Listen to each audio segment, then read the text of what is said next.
My name is Natasha Hall. I'm a senior fellow with the Middle East program here at CSIS. I want to thank you all for joining us for this important discussion on humanitarian access challenges in the aftermath of the earthquake that hit Turkey and Syria just 2.5 months ago. Thank you as well to the Humanitarian Agenda and NRC for putting together such an important series of events, and USAID for supporting it. Before I get to our excellent panelists, I want to quickly provide a little bit of context. It's truly hard to fathom the compounding layers of trauma that Syrians have experienced in the past 12 years. Before the earthquake hit, we know what the economic indicators are. 90% of the population is living under the poverty line. Cholera is making a comeback. But in the area hardest hit by the earthquake, in Syria, the opposition-held northwest area, 2/3 have been forcibly displaced from other parts of the country before the earthquake. And according to Save the Children, 80% of them had been displaced between 6 to 25 times. And over 1 million still live in tents. That trauma is compounded by the uncertainty over access to humanitarian assistance. The people living in this opposition-controlled enclave are primarily dependent on so-called cross-border assistance through southern Turkey. UN agencies are mandated to conduct these operations without the approval of the government in Damascus through a UN Security Council resolution. Russia, Damascus's ally and permanent member of the Security Council, has vetoed the renewal of 3 of the original border crossings and ensured that one final choke point, Bab al-Hawa, be subject to renewal every 6 months. This means that to a large degree, life-saving aid for nearly 4 million people is dependent on 2 things: southern Turkey as the cross-border hub and a polarized Security Council. Within that environment, a devastating 7.8 magnitude earthquake struck Turkey and Syria on February 6th of this year, and was followed by one nearly as strong. The quakes killed at least 56,000 people, and at least 7,700 Syrians in government and non-government controlled areas. It also devastated southern Turkey, where the cross-border hub is located. Right after the quake, I wrote a piece that warned that the earthquake response would further expose existing cracks in the ongoing humanitarian response. And unfortunately, that bore out. The stark disparity in the speed and the scale of the response between Turkey and different areas of control in Syria highlighted the impact of real and perceived access constraints in Syria. It took the UN 4 days to get assistance into northwest Syria, and nearly a week for earthquake-related assistance. In the meantime, other countries sent emergency rescue teams and literally tons of aid to government-controlled Syria and Turkey. More than a week after the quakes, Damascus approved the reopening of 2 border crossings, which you can see up here in the map, Bab al-Salame and Rai, for 3 months. That mandate and the resolution for Bab al-Hawa will expire soon. But the crisis is far from over. 350,000 people are still displaced from this earthquake alone, and UN access remains an issue. And while I think Syria is unique for several reasons, I do think it highlights broader humanitarian access challenges, especially if a polarized Security Council is poised to have more of a stake in humanitarian access around the world. So, in order to discuss these challenges and hopefully progress, I hope, overcoming some of these obstacles, we have a fantastic panel here today. Andrea Sweeney is IRC's UN Advocacy Director, where she leads IRC's advocacy and influencing work at the UN Security Council with UN agencies and member states. Andrea's work focuses mainly on Syria, Afghanistan, and East Africa, in addition to humanitarian access, accountability, and the protection of civilians. She's played a leading role on advocacy for the Syria cross-border mechanism in New York since 2019, alongside a coalition of humanitarian NGOs, and she previously worked at Save the Children, where I first met her. Hazem Brahawi is the Senior Programs Manager at the American Relief Coalition for Syria and the co-chair of Interaction Syria Working Group. He's a pharmacist who graduated from Aleppo University and has a master's of public health from Johns Hopkins. Hazem has 9 years of progressive work in the pharmaceutical industry and 9 years of extensive leadership experience in humanitarian responses. He is the former co-lead of the health cluster serving northern Syria, and he is the former health cluster coordinator for Somalia. And I've known him for about a decade now. Basma Alouche is the External Relations Officer at the UN High Commission for Refugees. Prior to joining UNHCR, Basma was the policy advisor at the International Committee of the Red Cross, leading the policy team's work on the Middle East, Afghanistan, and restrictive measures. As the policy advisor, Basma regularly engages US government agencies, Congress, and think tanks, NGOs, and other policy influencing actors. Before ICRC, many have known her from her work for many years with NRC, where she spent 6 years as USA's advocacy in US advocacy in Washington, DC, and New York.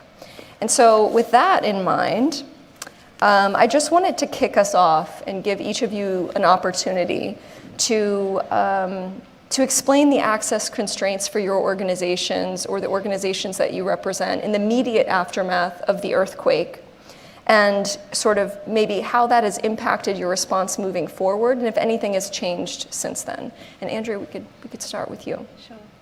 Thank you, Natasha, for the introduction, and nice to be here with all of you. So maybe I'll just start with how IRC's response looks in Syria. We've been operating there since 2012. We work in the northeast and northwest Syria, of course, northwest being one of the most impacted areas from the earthquake. Our teams operate from Damascus, cross-border. Started wrong there. We operate from Gaziantep, cross-border. That's a very important point. And we also have staff around 300 present in northwest Syria doing direct delivery. So just quickly on the immediate aftermath, I think for probably everyone here, the first priority was making sure our staff were safe, and unfortunately IRC lost 2 staff members in the earthquake. I know other NGOs, UN agencies also lost a lot of staff. Our staff lost their homes, they lost family members, and so in the immediate term, the priority was just making sure that people had somewhere safe to go, they had warmth, they were able to find somewhere to sleep. So that obviously was having a huge impact on our ability to scale up quickly. Infrastructure was damaged, warehouses were damaged, communications were down, we weren't sure of the status of roads. So it was a really difficult operating environment, and I really don't want to understate the impact and the trauma that our staff and other staff members went through to be able to start scaling up and responding so quickly was very difficult. In addition, I think coming onto the gaps and the supplies that we needed, there was a big effort to try and figure out what we had in warehouses. I know that people had pre-positioned things dependent on the cross-border resolution as well, which also had an impact on the kind of supplies that were already there. And then when we figured out the gaps, like how do we procure them, I think important to remember that a lot of the supplies that we get for the response are either from Gaziantep or areas of Turkey that were affected by the earthquake. So you had suppliers, inundated with demands from both sides of the border. So the kind of things that we needed for the response were also needed in Turkey. And so that created a really high demand. For IRC, one of the things we really struggled to get were trauma kits right after. And it took us a really long time to find somewhere to procure those. So you mentioned Bab al-Hawa as well, that crossing being closed for 3 days. And I'll come back maybe in a bit on the physical access constraints as well. I kind of want to talk about how that's progressed in the last 2.5 months, and we're seeing ongoing impacts. The first challenge is on funding. It was very slow to get to NGOs, as it often is, and I think particularly for local NGOs, local Syrian NGOs, that had a really big impact. Where IRC, we have access to central pots of funding that we can use before the funding starts to trickle in from donors and from UN agencies. That's a lot harder for Syrian NGOs. I'm sure Hazem will speak to that a little more. But the Syria Cross-Border Humanitarian Fund, that's one of the best sources of funding for Syrian NGOs. That was completely depleted prior to the earthquake, which also added to the challenge we had immediately after. And it was depleted because there was concerns of the Security Council resolution, which helps keep that cross-border fund going, and it's tied to that, would be not renewed in December, in January. So that fund was depleted. And then I think, we will speak about this later, but NGOs being asked to then redivert funding that was going to existing programs to earthquake response. And I think that's going to have a really long-term impact if we're still in a situation where we're not able to do some of that longer-term resilience building recovery work in trying to deal with the immediate recovery. The second area I would highlight is the healthcare system and the impact that this has had on an already really weak healthcare sector. Even before the earthquake, we had a third of hospitals and half of primary care centres not functioning. Obviously, that's well documented that the direct attacks on healthcare throughout the conflict that have meant the system is extremely weak. Doctors and healthcare workers forced to flee, and so we have a real, shortage of the staff we need. We've got doctors working 24 hours in different hospitals just to try and meet needs. So since the earthquake, we've seen 70 additional healthcare centres destroyed or partially destroyed. I'll speak a little to the cholera outbreak as well. So we had the first cholera outbreak in Syria in over a decade at the end of last year, and that has added an additional strain on the system, but also is a kind of ticking time bomb. We've got more displacement, damage to wash infrastructure that's going to make that challenge even more pressing. And then one, other thing that my teams were talking to me about recently were the patients who have complex conditions like cancer or kidney failure. They would have been referred to Turkey before, and now not getting any referrals. So it's having a huge impact on the healthcare system and also for mental health support. We have a lack of qualified psychologists in the area, and the trauma from the earthquake, in addition to the trauma on top of so many years of conflict, mean that those needs are being they're not being met. So I said I'd come back to this. My last point is just on access. So Bab al-Hawa, after 3 days, was reopened. The UN were able to negotiate 2 additional crossings bilaterally with the government in Damascus, but that's only for 3 months. I think we all know that that's not enough time to meet the duration and the scale of the response we need here. It was a huge earthquake, and the impact is massive. But even before the earthquake, I think NGOs have been saying for a long time that one crossing isn't enough. And I think what we saw in the immediate aftermath is how little flexibility that gives you when you just have one crossing point for such a massive response. So, while NGOs can access through commercial crossings, we're not reliant on the UN resolution. We do rely on the UN and the goods that they're bringing through that crossing. So, I mentioned trauma kits. That's something WHO are able to access much easier. Vaccines, anesthesia, pharmaceuticals, they've got the supply chains, they've got cold chain capacity that NGOs just can't replicate. So it's absolutely essential that we still have the UN operating at scale. And then the funding point I mentioned, the cross-border fund is connected to the resolution. And so it's absolutely critical that we keep that presence.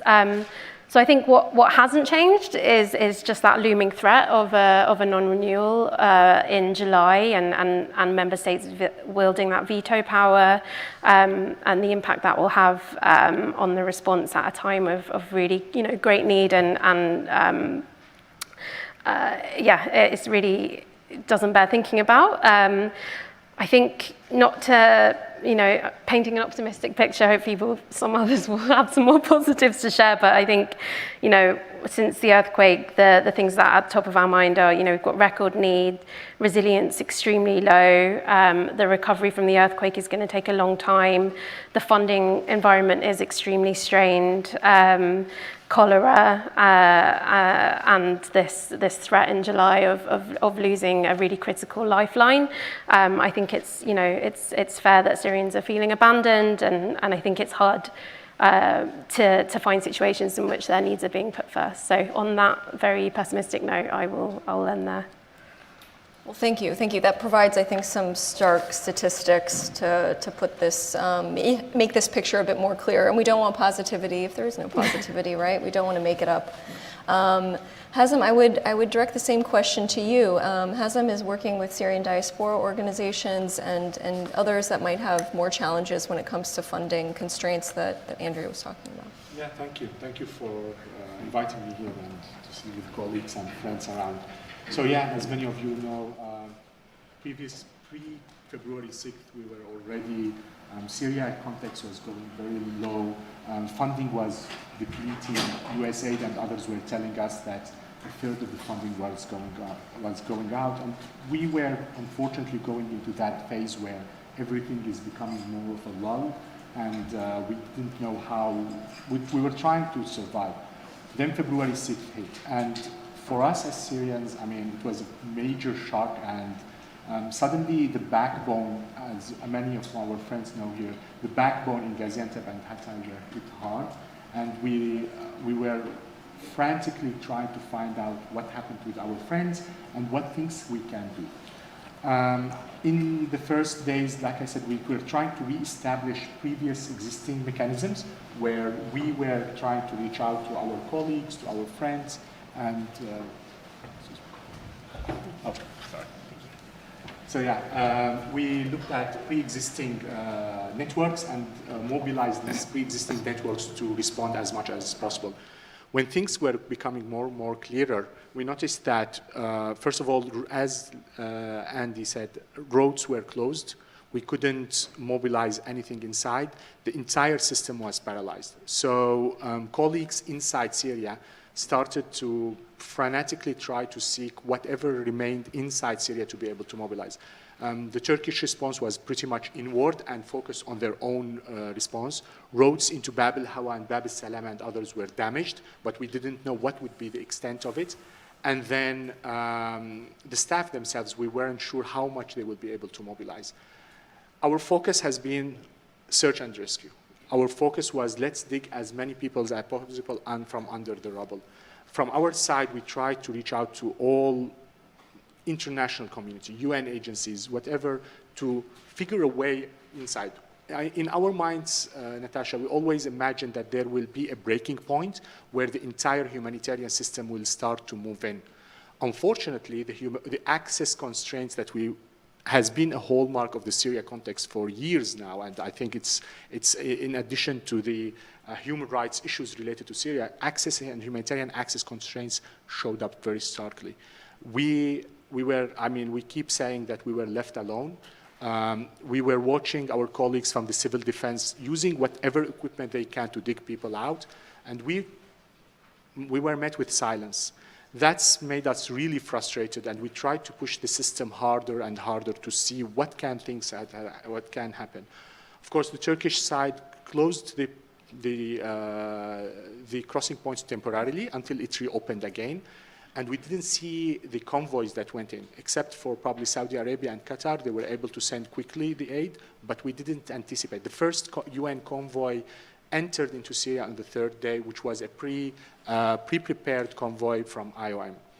For us, that was all too frustrating, but we couldn't stop. I mean, in the end, there are lives, there are colleagues that depend on us. So we mobilized as quickly as possible to find that kind of whatever we can. And it's reminded us of the earlier days where we were all alone and we were trying inside Syria to figure out how we will be able to move as much possible of aid into inside Syria. One of the key constraints that Andy has alluded to is that funding was a big problem. There was a huge mobilization from communities around the world, which was remarkable, but the problem how to send this funding inside Syria, which has been quite a challenge. Many of you know we utilize Hawala system, PTTF, to send funding inside Syria. They were all decimated with the earthquake. I was hearing laptops, phones, all of these people were just wiped out. So we were stuck between a hard rock and an anvil, and yet somehow our colleagues inside Syria pushed through. That's remarkable that we always did in the past 10 years. And from our side, sitting outside, we felt so helpless, but yet we intended to find a way. And this has been our main approach on all of this. So the first days were focused on rescue and search and rescue and shelter. Many of the diaspora leadership went inside Syria. As soon as the border opening happened, they went inside Syria. From our side, we were preparing whatever things needed from our colleagues who were sleeping in their cars. And we asked them whatever you needed, whatever meetings you needed, whatever. We tried to shield them from that incessant and a repeated request for information from everybody. The world just decided, oh, we want to understand more. We're like, no, this is not the right time to understand. It's the right time to act. Like I said, and because of the lack of mobilization, we pushed hard against any kind of approach regarding this. So I'm moving through these earlier days because I want to show that, unfortunately, what we have been talking about for years and years with you, Natasha, and all of us about access constraints suddenly hit us in the face. And we were like, that's not the way that it should be done. Also, UN agencies were very, very slow. I mean, there was complete silence in the earlier days. I kept asking Raed, the head of the White Helmets, have you been contacted? He kept saying no. I'm like, why? At least just an email or something, just checking what's needed and how we can help in all of this. That was all compounding on all of us. While this slowness became a little bit of frustrating, it started later to pick up. We saw a lot of mobilization, trucks started trickling in, and of course, I'm complimenting the story from Andy's side because it is a very parallel days that we were working on. In our thinking, we kept asking the community and everybody to focus the response on local organizations, that they are the ones who are doing the work, that every resources should be put inside Syria. Unfortunately, at the time, we were, of course, also focusing on duty of care, but I don't know if we are tuned now to the needs, but our main focus was our beneficiaries. We want to help as many as possible. And it's something that Andy said, look, we need to people kept reminding us that we need to focus on ourselves. Anything has changed? Yes. Nothing much, unfortunately. We are back to square one, where we're still negotiating cross-border, where still cross-line is still prioritized as a modality, despite everything that has happened in the earlier days. The world decided to forget previous issues related to cross-line and getting access from the regime, including besieges, including the one-to-one exchanges, if you remember, from Foua and Kafraya, where if you want to send one convoy there, you send another. Unfortunately, we still remember this, and we still put a pressure to have an unfettered access. So that's unfortunately the story in the earlier days, and we hope to get that as we move ahead to see a better outcome, but that's at all from our side. Thank you, Hazem.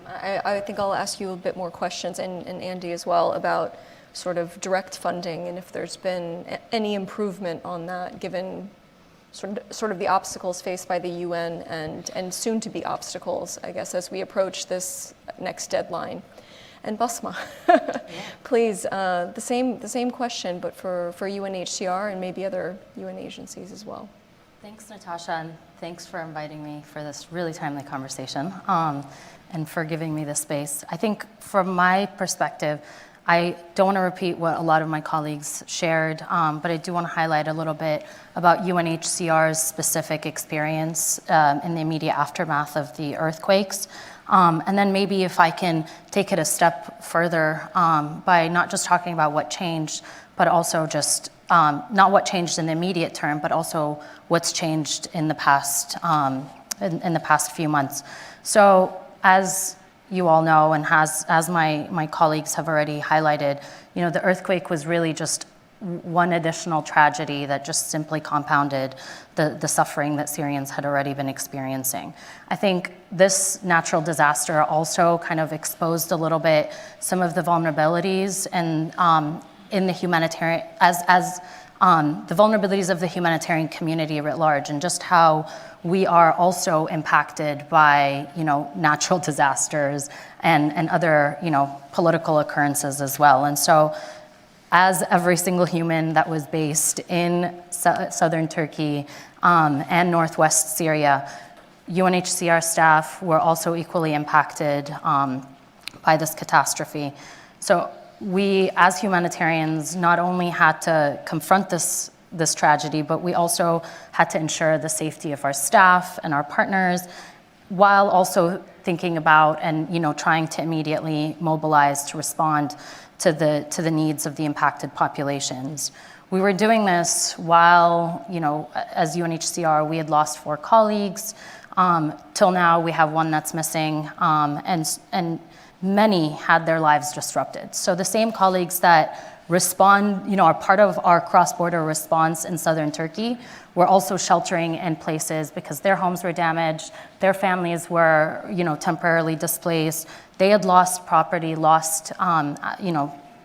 just disrupted their lives completely, as it did to so many others. At the same time, as UNHCR, we have warehouses that contain supplies. Of course, those were also damaged by the earthquake, and that destroyed some of the supplies we had in there that we were planning to move to northwest Syria. And on top of that, as Hazem mentioned, and Andy, the use of the roads. Roads were completely destroyed. So I think you can imagine by what picture we're already painting, it's a traumatic experience. Colleagues are grappling with it while also trying to understand how it's impacting them personally before, it's impacting them as humanitarian actors. So I think keeping that in mind, that's kind of the picture that we were operating in. And really, to make matters worse, we knew that the most crucial assistance that was required was search and rescue. That was clear. But I think what's also important to note is, as UN agencies, we don't have heavy equipment on hand. That's not accessible, that we can just pull from or draw from. And so because of that, OCHA specifically approached numerous donors and countries requesting heavy equipment for search and rescue specifically. But unfortunately, no one said yes. And I think that's the kind of the key that we were confronted with.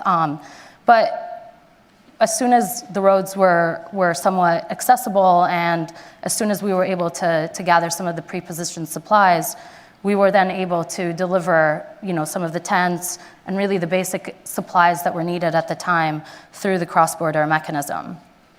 Now, the same partners that we rely on, the UN agencies at the time didn't have access to Northwest directly, but we worked through partners as UNHCR. And so these are the same partners that Hazem was talking about that were also impacted, that were experiencing losses because of the earthquake. So it was really difficult to try to manage duty of care and staff safety and partner safety, but also responding to the needs. So I think fast forward, a couple months or a few months now, UNHCR has significantly scaled up our response. So basic humanitarian needs were required before the earthquake, right? Northwest Syria, basic needs. Andy alluded to some of the issues that were, that we were seeing before, but now they became particularly crucial post-earthquake. And although donors have provided some assistance to UNHCR and other UN agencies that's specifically earmarked for the earthquake response, we saw that early recovery assistance was really limited before the earthquake.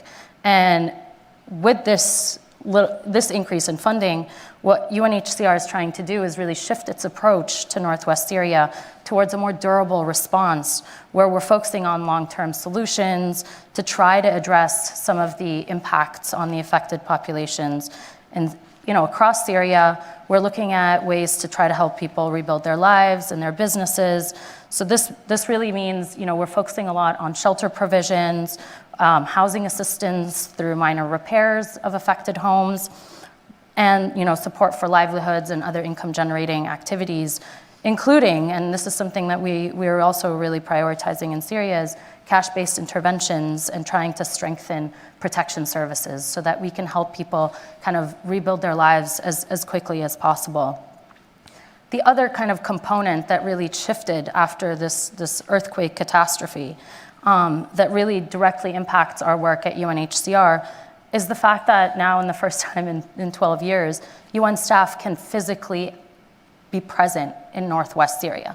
We had colleagues that crossed over in the cross-border convoys into northwest Syria and can be there on the ground to be able to visit project locations, learn more about the operating environment, strengthen our coordination leadership, and better identify the needs and better realign our response to meet those needs and to deliver better humanitarian assistance. So maybe I can stop here and then happy to pick up later. Thank you, Basma. I should note that if anyone in the audience also has any questions, we have a mic to go around, I believe, yes? So please feel free to ask any of the panelists questions. Also online, there should be a portal for you to be able to ask questions, and I should be able to access them right here with this handy tablet. I'm just going to get us started, though. First, to Andy. You were talking about many of these constraints and how they have not necessarily improved. In 3 weeks, we'll have the expiration of those 2 extra border crossings, and then soon after that, again, the renewal vote for Bab el-Hawa. What do you think member states, donor governments, and other stakeholders should be doing to improve predictable access needed for both this protracted crisis that's been ongoing for many years now and this acute crisis? Thanks, Natasha. Sorry, No, easy. Well, it is easy in a way. It's basic principles, right? People have a right to receive assistance in an unfettered way based on needs, but it's obviously more complicated than that, so I can go into it. I guess maybe just to say, like, Syria and the way we operate in the Northwest it's unique in a way because, there are so many different conflict lines and different parties, some listed parties as well. In fact, the fact that the Security Council authorized that resolution, and I'm not saying it's something I would recommend we replicate in other circumstances, but based on how, in 2014 they were seeing the inability for NGOs, whether they were Syrian or international, to reach those populations outside of government control. The severe access restraints, use of denial of assistance as a tactic to the conflict, that rationale was there, and it's as valid today as it was then. So it allowed us to create the whole of Syria architecture that has enabled actually quite an effective operation in such a complex area. I think maybe some of the things that bore out was after 12 years of operating in, we're now operating in a protracted conflict environment. So those systems, while fairly effective for that kind of scenario, were not so effective to deal with a rapid onset emergency. So slow pace of decision making, coordination between the hubs being difficult and slow, the fact that the UN didn't have presence in the Northwest, like all of those things obviously had a big impact on how we were able to respond in that scenario. And the lessons I think we can take from that are around, making sure senior staff are being surged in that have experience working in emergencies like this, empowering those close to the ground to make decisions quickly.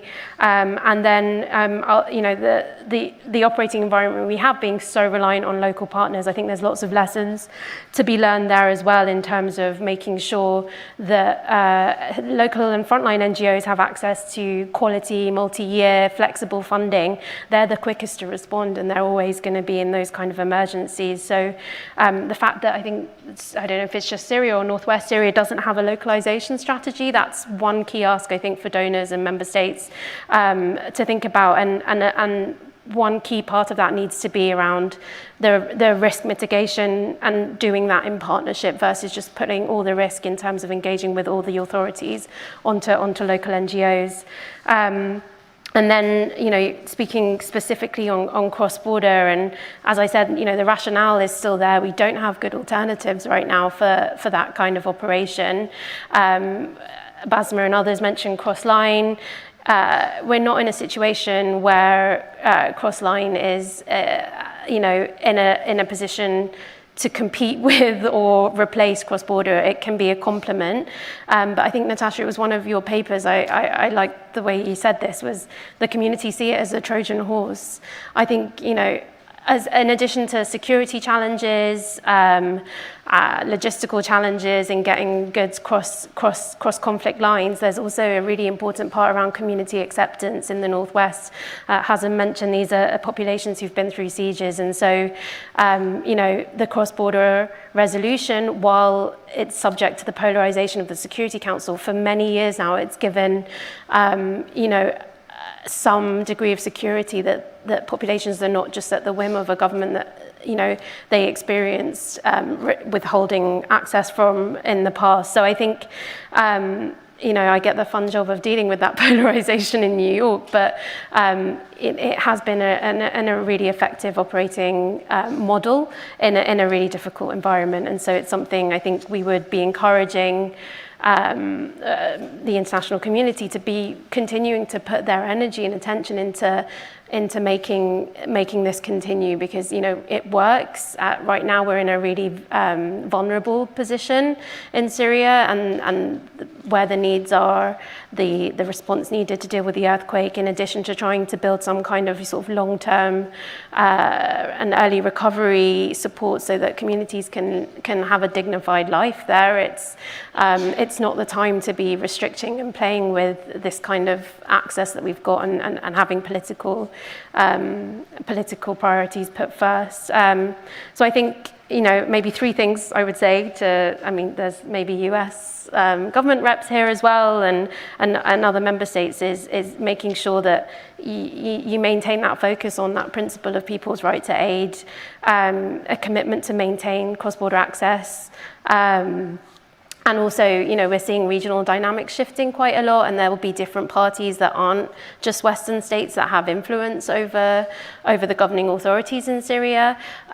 They should also be encouraged to be looking at this in a more holistic view and making sure that Syrians' needs are being put first, that principles are forefront of the kind of negotiations and discussions that may be going on behind the scenes.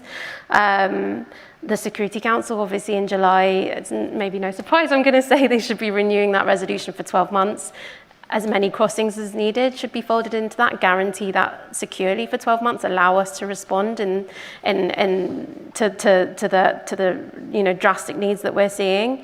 And then for the UN as well, playing a really vocal role in there and being really clear on the limits of cross-line access. It's become a bit of a red herring in New York. Member states, are saying they need to see progress there before they discuss cross-border. It's not an alternative. It's a potential complementary system, but I think that needs to be communicated clearly. Access isn't about trucks; it's about services as well. We need that community acceptance if we're going to deliver the kind of services that are needed. And then finally, on the funding. The earthquake flash appeal, I think, is fairly well funded now. The HRP is around maybe 5%. It's insanely low. If we're going to get out of these cycles of emergencies, build some resilience, we need to have more focus on early recovery funding. It needs to be a dedicated, funding pot. And then I also think listening to those on the ground about where that needs to be directed. So, instead of building a parallel school system, maybe rebuild a school that was there and is ready to be used but needs repairs versus setting up a temporary location. So, those on the ground can do that in the best way and can inform and give you proper risk assessments to do that. But we can't just be shifting, in a cycle of emergency response constantly. They both need to happen and they're complementary. Neither is a blanket approach, but I think, that should be everybody's focus, not just, keeping that long-term view, not just the immediate. Yeah, thank you for adding that last bit, because I think the flash appeal is actually funded to 98% last I checked.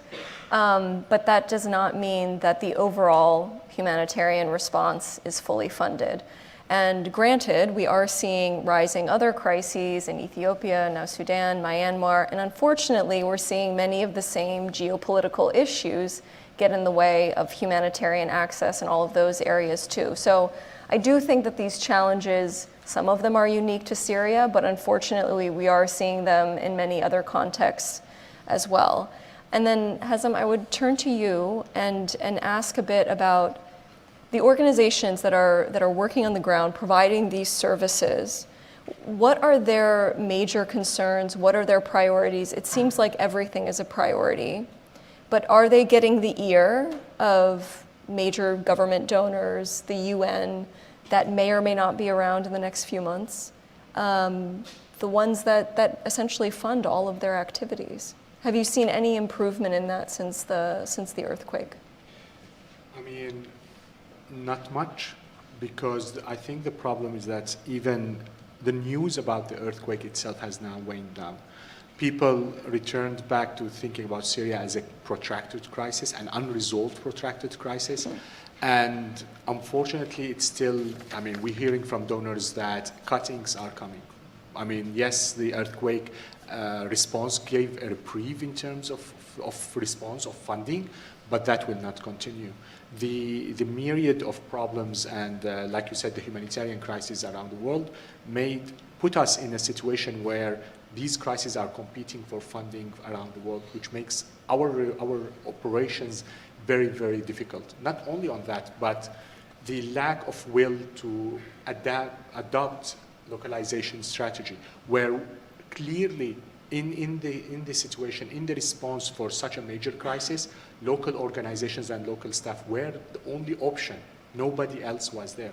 So unfortunately, Syrian NGOs are still struggling to still in that survival mode, where they're looking into funding and trying to respond to the response in itself in the wider and longer term.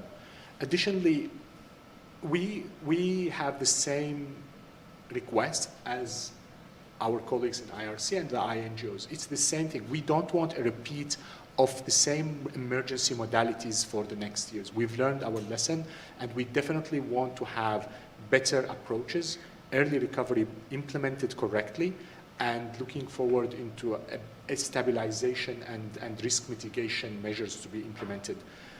This earthquake hit us really in a tough time and in a very hurtful location. And for us, we need to be prepared for the next one. The problem is that we are not seeing that pathway yet. Donors are more acceptable of the discussion, but yet we want to see that funding to start the funding mechanisms that will allow for such activities to happen. So for us, this is an important thing coming from our side. Additional thing, a positive thing from our side looking into that is the strength of the networks that we have with the Syrian community and the Syrian NGOs. We were able to mobilize really, really quickly and respond as quickly as possible. Our problem has been the international and the rigidity of the international humanitarian system.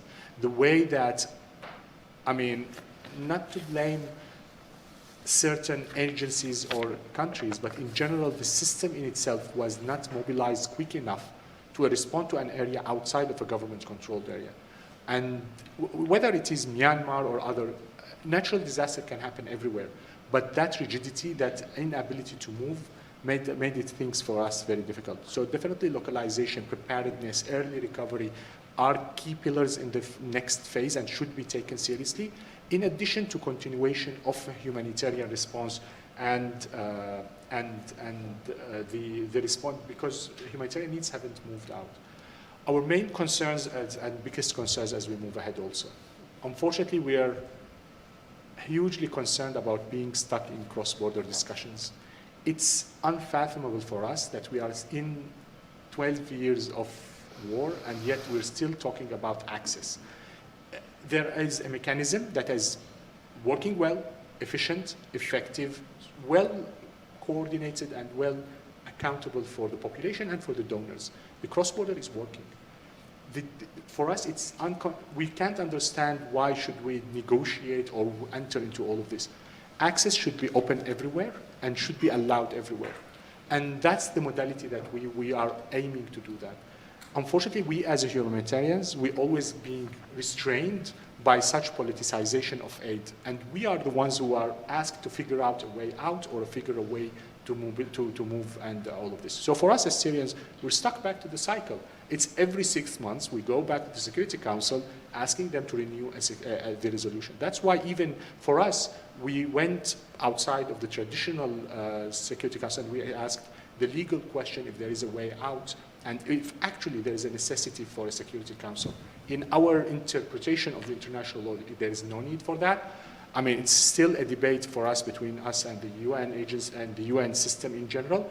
But for us, humanitarians should not be restrained. And unfortunately for us, this is a loss of resources from our side and from our colleagues on a topic that for us that is very basic and continues to be there. So, and the other concern is unfortunately being stuck and returned back to that kind of an emergency modalities that will keep us in a loop that we don't know how to get out. So we definitely are trying to push forward for a localization and early recovery and stabilization modality as we move ahead. Thank you, thank you. And I should point out that Hazem worked quite hard in ARCS on a paper called Cross-Border is Legal. I encourage everybody to look that up if they have not seen it yet. It was interesting in speaking to many of the other governments that weren't able to send in emergency rescue teams and search and rescue teams. One of the issues that they cited was their own self-imposed security constraints about northwest Syria. It seems like that might change now that the UN is going in and out, maybe, I don't know. But before I get to Basma, I just wanted to quickly ask both of you, in terms of moving towards early recovery type assistance, in terms of being able to move people in with greater fluidity, what advice do you have for donor governments? I should note that much of this northwest area is controlled by HTS, which is a designated terrorist organization, which further complicates many of these other layers of complications. And I'm just wondering if you have sort of any advice in terms of looking at existing security constraints, maybe thinking a bit about them, reforming them. I mean, do you think that that was in any way an obstacle in the immediate aftermath of the earthquake, or an obstacle in terms of building the resilience of these communities and the kinds of funding that would be needed, the kinds of programming that would be needed to make that happen? I can start here and say, during the earlier days, we didn't face any problem in terms of the response in itself. Actually, the de facto authorities were working well because they were as impacted as everyone else. Yeah. So definitely they were willed to have all of that. And they definitely try to legitimize in their minds the humanitarian work and to seek that reaching out to the population. There are constraints. I mean, no denial about this, and we need to work it out. But the problem for us is the lack of will to move toward this. Constraints can be dealt with as we move ahead, and we'll continue discussions about this. The problem is that the early recovery modalities and the future thinking is killed because of that constraints. Yeah. So it's a self-destructive way, let me say it this way. It's for us, we can't see a pathway outside other than this pathway. For us, resiliency, dependent on local staff, and enabling the people in those territories to work, this is the way forward.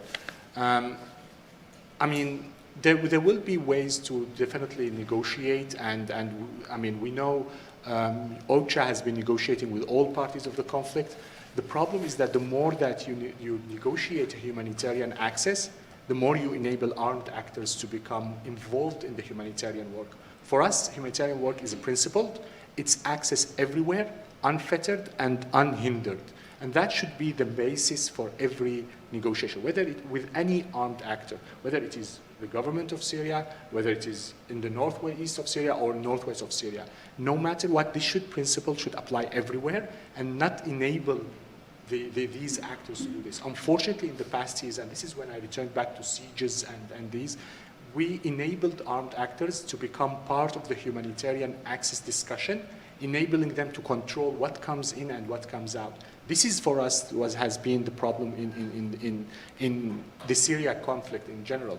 It's that we as, when we talk about we as the international humanitarian community decided to negotiate on this. For us as Syrians, we always maintained a hard line that this is unnegotiable. For us, it's incomprehensible that we go and negotiate on these principles. They are unnegotiable. And many experts, there are colleagues here that have way better expertise than I am, that know that for us, whenever you wave that down, it's killing. So at least this is what I think from my side. That's actually a point I wanted to make earlier, and I didn't quite, was just, there is another narrative that gets pushed around in New York as a justification also for why we don't need any attention on Syria anymore, in that the conflict is done, we have a ceasefire, and in response to your first question, that was the same thing we heard. It was security risk. That's why we can't send our search and rescue teams into Syria, but we can in, and this is from member states, we can in Turkey. There is an ongoing conflict. Even in the immediate aftermath of the earthquake, there was conflict activity in the northwest. So I don't think we should forget that those security risks are real. At the same time, as Hazem was saying, we know how to respond in those environments, and the more that aid becomes a political tool, the harder it is for us to minimize the risk, to increase safety. And I think one of the other elements in this constrained funding environment as well is to try and build long-term trust in communities that will allow us to really be transparent, effectively monitor where things are going, and make sure that the risk is lower. It's never going to be zero risk in a conflict zone. That's another thing. We can't just aim for zero risk in those kind of settings. But if funding is reduced, we're not going to, and communities are feeling that because either their rations are being cut or their access to services aren't there anymore. That's going to increase risk for all actors, including humanitarians on the ground. And so, that's just one thing tied to the funding point that I think is really important. Yeah, thank you. I'll turn to you, Basma, and I'm just going to head this off with a quote from a recent report by Taysir Al-Karim that pointed to the modalities of the intervention in Syria and Yemen exemplify the paradoxical interpretation of the guiding principles of the UN. And just to give a bit of context on that, the UN is present in Sana'a, in Yemen. And this is an area that is controlled by a non-state actor, the Houthis. They have advocated for the lifting of the designation of the Houthis as a terrorist organization in order to benefit and facilitate humanitarian assistance. And yet, northwest Syria seems to be in this other reality where it's controlled by a non-state actor, and it doesn't have any of the same sort of benefits as Yemen does, in spite of the fact that the Houthis do have a considerable history of impeding humanitarian aid and various human rights violations. So I would ask, just in light of that, in light of the fact that the UN can be flexible in different contexts, we're really looking at sort of political realities, right? I think we know what the principled humanitarian response should be. And so as we approach this next renewal, right, in 3 weeks, I don't even know if there will be a renewal period for the extra 2 border crossings, and then in July for Bab al-Hawa. How are UN humanitarian agencies, or I should maybe just say UNHCR to not put you on the spot, how are they thinking about their role in limbo in northwest Syria? Because it seems like their capacity has enlarged, been capacitated within Syria, as you were mentioning. But how do you do that when you know that everything could stop within just a few months? And I'm just wondering, in terms of advocacy for UNHCR to shift the responsibilities to NGOs, or I don't know what else the UN is potentially doing, but maybe you could speak a little bit to that. Yeah, no, like you said, it's all so far has been temporally bound, and I appreciate the challenges that in terms of planning, predictability, all of that. And I think UNHCR is absolutely no different. I mean, all these access shifts and changes that I described earlier, they're really all contingent on the continued access and on the extension of the cross-border resolution. So, the inclusion of Bab al-Salam and al-Ra'i, there were handshake agreements, right? And as you said, in 2 months, next month, they're set to expire. We don't know what the future of that will look like.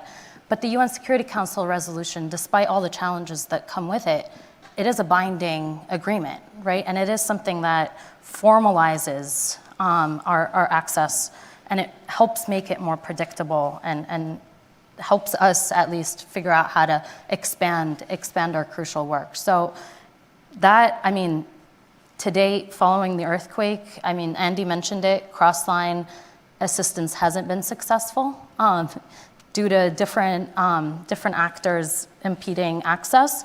But at the same time, given the scale of the needs, humanitarian assistance should not be delivered, based on specific, it should be delivered without restrictions, is essentially kind of our overall advocacy message. It should be done without restrictions. It's important that all modalities are enhanced, they're expanded, and they're extended. So both cross-line and cross-border needs to happen. And I think all of that is, as you mentioned, happening in a politicized environment.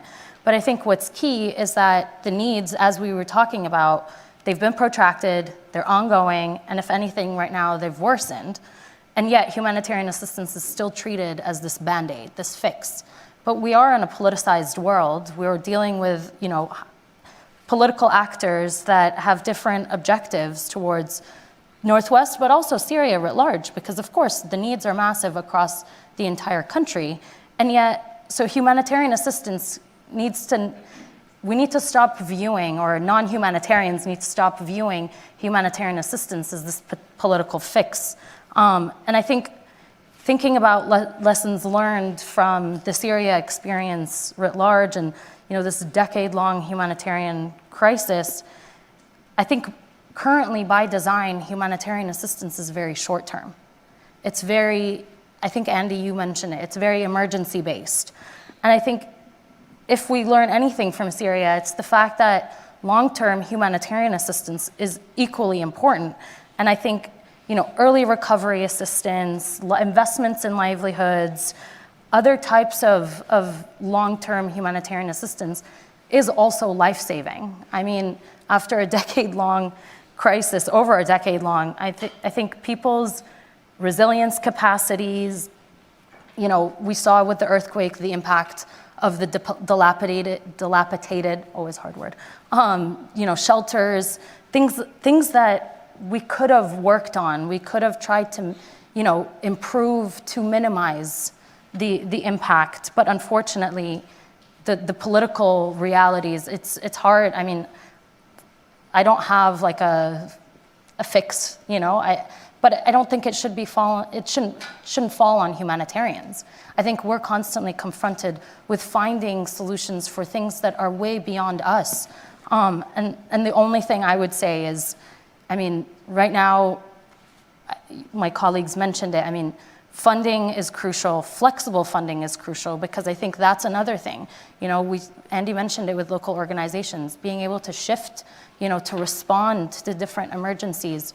I think it was really clear that during the earthquake, that was a big challenge. So, flexible funding, and the fact that now, you mentioned it, competing crises, the world is, there's so much going everywhere.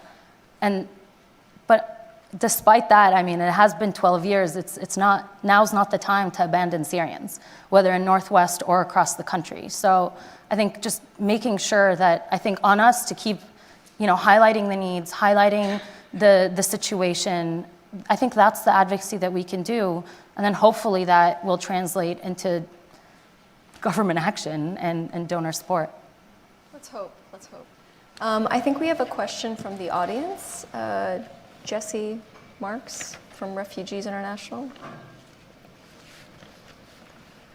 Hi, thank you all for your very helpful comments and just general timeline in thinking through this issue.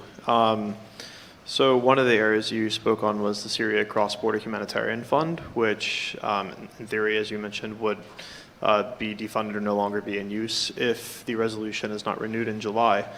And one of the initial recommendations that had come out of previous research in 2022 was launching a secondary alternative cross-border fund. I believe that fund went live in February and actually distributed the first tranche of around 32 million.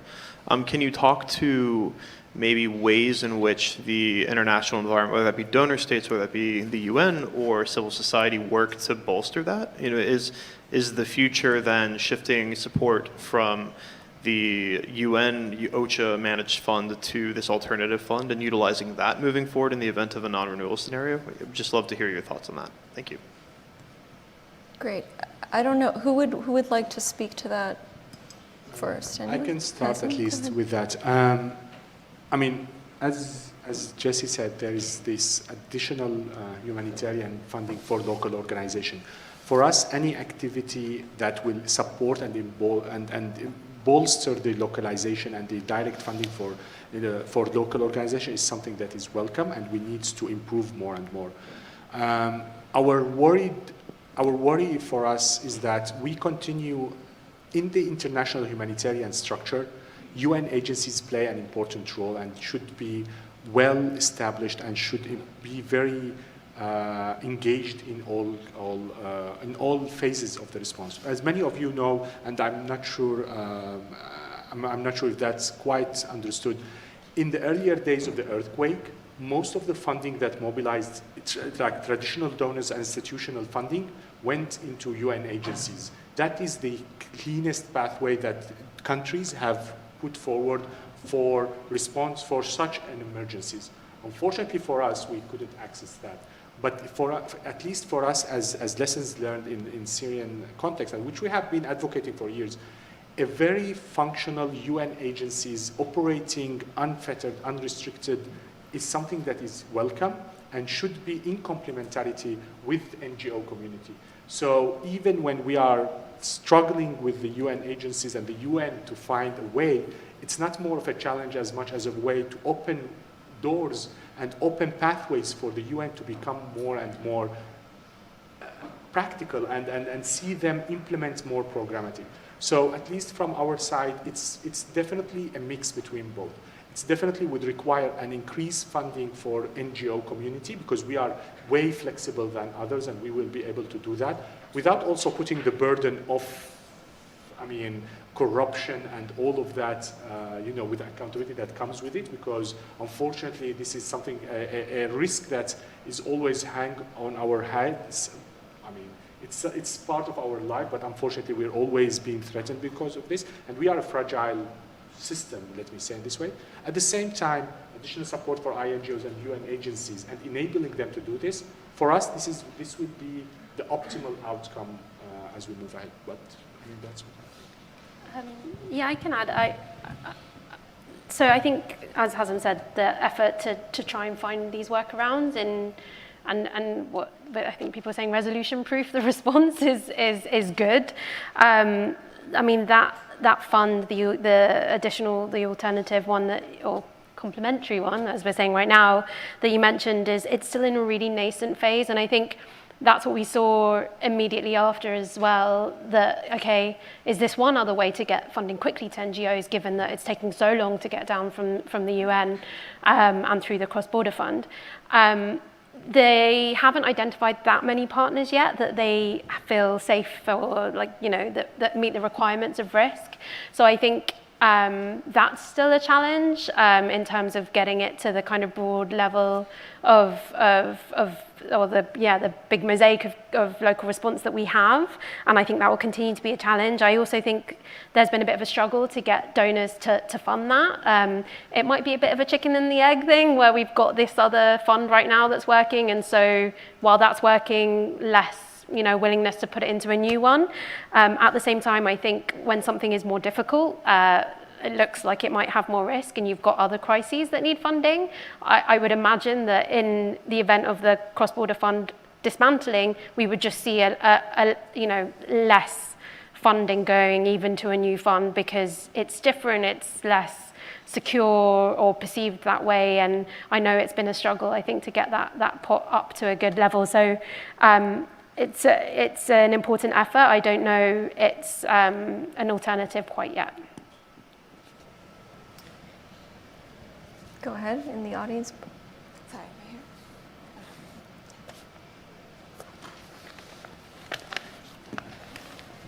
Thanks. Hazem, this is going to be for you, but I think either you or Andy had mentioned as well, issues of getting cash cross-border as well, which is always an issue in places like Syria or Afghanistan or Myanmar. I'm not sure people understand quite what a headache this can be. And I know when the earthquake happened, I knew many people that had problems starting GoFundMe campaigns because they used the word Syria or even trying to transfer cash directly. And as problematic as this is for international organizations, for Syrian organizations, just by nature of their being Syrian, it's even more difficult. And I know a lot of those organizations do well raising money from private individuals, but could you discuss perhaps the difficulties that might have presented in getting money at the start of the crisis, but also any recommendations or advocacy for how we can address this systematically? I mean, this might be, Basma, one of the things that you said that humanitarians are asked to do that is beyond our capacity. Like, it really involves people we don't normally talk to. But I think that this is a huge access issue when it comes to places like Syria. Yeah, thank you for that question. Go ahead. Thank you, Vicky, and you're always a dear friend and has been one of the pillars of our Syria response since the earlier days. Yeah, I mean, regarding the response, the cash movement and how the cash response could be done. Yeah, unfortunately for us, with sanctions and other bank de-risking problems that happen, Syria is, I mean, moving money into Syria and moving money through Turkey into Syria has been always a challenge. And we know that for years and years, and we're trying to maneuver and go and find ways about this. I mean, GL23 was a little bit of a reprieve, allowed a little bit of a movement. At least banks felt a little bit secure about sending and allowing such fundings to happen. But unfortunately, this is a discussion that is still ongoing as we move ahead. In the earlier days, like I said, the main struggle was to find money to transfer and how, and like I said, I mean, the problem was the networks were just out, I mean, wiped. I mean, PTT stopped mobilizing everything into Syria. So unfortunately, Vicky, we're still trying to figure out a way with our colleagues around on how we can make remittances work well in the best way, in the most accountable way. Because we also take into considerations why sanctions are being asked for by the community, to allow, it's to stop cronies from benefiting from it, to stop a system like corruption to benefit from such generous funding that can come in. The problem is to find the balance between the two. We take that on our responsibility and we're trying to find a way as we move ahead. Unfortunately, this is not an easy answer. I think we're working with our colleagues from Interaction and Charity and Security Network to find the best way for us. But I can say that from what I've heard from colleagues from others, that GL23 actually facilitated this, and I mean, we hope that we can maintain the benefits of it, but at the same time, I mean, targeted sanctions that stop these cronies from benefiting from it should be at least the pathway forward. I would just ask if anyone else wants to chime in, if you could, because we have an audience question as well on General License 23, which allowed for earthquake-related relief for the next, that would have otherwise been prohibited by sanctions for the next 6 months. So if either of you want to speak to any experiences you've had, positive or negative, I guess, with that general license, please do. Yeah, I can jump in quickly. I think General License 23 was a really welcome development by the U.S. Treasury. I think it's a reflection and a testament to the mobilization of the humanitarian community around this issue for so long. to see Treasury kind of issue that immediately was really a welcome development. I can speak from my personal experience and anecdotes. So I myself am Syrian American and have family in Syria, and for the first time in a while, I was able to directly send money into Syria to family members in government-controlled areas. So I think that's something that was really a struggle before, and to be able to do that, including having other family members in the Middle East be able to do the same. It wasn't just unique to the US. I think Treasury, frankly, did a really great job, increasing the outreach and sensitization with especially financial institutions, and helping shift their understanding of what this general license actually allows. So maybe I don't know, unusual from my personal experience, it was a really positive development. I hope it can be extended. But we know that remittances are almost more important than humanitarian aid, so that's also good to know. Yeah. Maybe just from a New York view, and because we operate just in Northwest and Northeast, it's less of an issue than I know for others who operate across the whole country. But I think in general for recommendations and good practice is the direction the US is going, even at the global level. So the Security Council resolution they led with Ireland at the end of last year, I think it's 2664, I might butcher that one, sorry if it's not that one. It's kind of, it's doing what we know works, and what humanitarians have been saying. We need blanket exemptions. They need to be broad enough that they cover, not just things that some deem life-saving and others maybe don't, when we know the response is much more than just distributing, physical goods and aid. It needs to be paired with efforts to engage banks and make sure that, they understand them, and then not be time bound as well, because I think that's the element that's going to mean that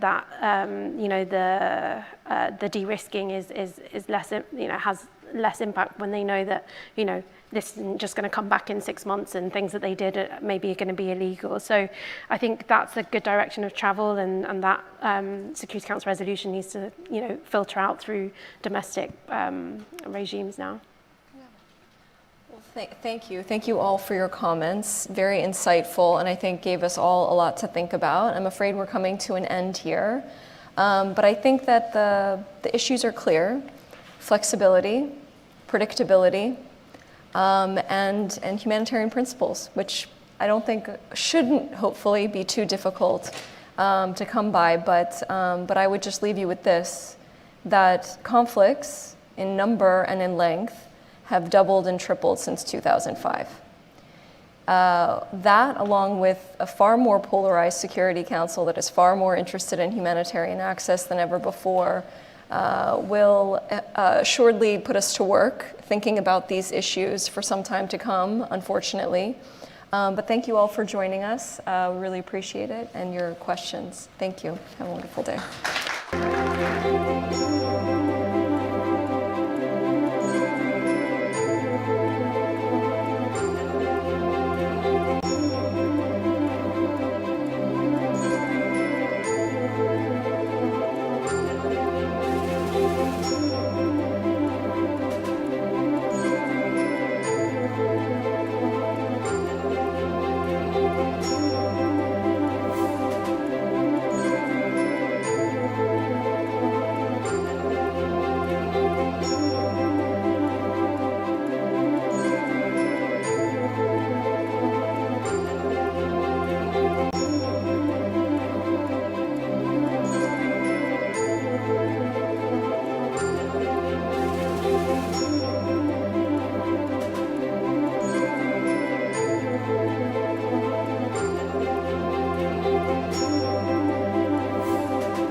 My name is Jude Larnard, and I am the Program Manager and Research Associate with the CSIS Humanitarian Agenda Program. Our last conversation for the conference will focus on how sanctions create complex challenges for humanitarian, development, and peace-building actors, specifically implementing or impacting principled access to vulnerable communities.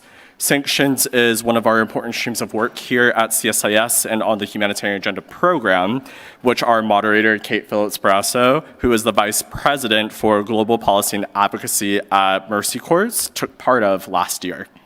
Kate advances strategy to influence the policy and practice of global bilateral and multilateral institutions and donors, and supports Mercy Corps' team in countries of operation in the development of local policy and advocacy strategies. I'm thrilled to have her moderate this panel today, and we'll turn to her and our esteemed panelists for our final conversation discussing the impact of sanctions, mainstreaming standardized processes, and reducing compliance burdens. Handing it over to Kate.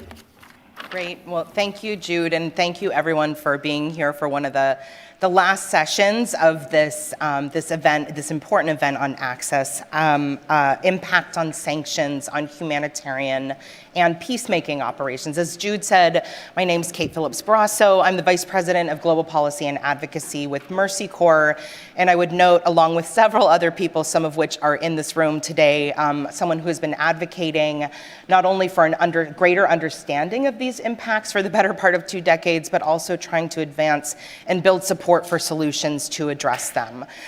So I want to thank both CSIS's Humanitarian Agenda and the Norwegian Refugee Council for holding this event, obviously, but in particular for including this on the agenda. I think when people think about access, oftentimes we think about it as something that's being limited or constrained by parties to conflict on the ground, whether for political reasons or control reasons, but access can be curtailed just as much by things like economic sanctions and the bank de-risking and chilling of financial services that are the lifeblood of humanitarian and peacemaking programs, which can have a catastrophic effect on the ability to help populations in need. And it's really important that we're talking about this, as you'll hear from the speakers today, because sanctions have proliferated as a foreign policy and statecraft tool. And of course, they're used and levied against individuals, governments, non-state armed groups, in the very places where humanitarian need is greatest, and the very places where peacemaking programs are the most essential. So figuring out how these two things coexist and how to mitigate that sort of collateral damage that's caused by sanctions regimes on the ability to access populations in need is paramount. So I would just say that the impact of sanctions was not originally understood that well, and we're going back a couple of decades here until a real watershed moment around the 2011 Somalia famine, when I think it became really apparent, and unfortunately, thousands of people died due to this epic famine, where we saw sort of the intersection of sanctions, armed actors, and desperate conditions in terms of humanitarian need. And I'm happy to say that we have moved on in terms of understanding from that period of time and advancing more towards solutions. And we'll hear from the panelists today and the presenters about what some of those challenges are. And I think it's familiar to a lot of people in the room that these sanctions regimes can cause great confusion, consternation, and fear among humanitarian and peace-building actors in terms of running afoul of legal obligations. They can also really cause a chilling effect for these organizations to stay and deliver in high-risk environments where oftentimes, again, those needs are really acute. And another aspect, which I think is a tougher nut to crack, that we're going to be talking about today, is how the financial sector responds in terms of banking and financial services to these institutions and their ability to be able to do everything from pay staff to procure items and keep these programs going on the ground.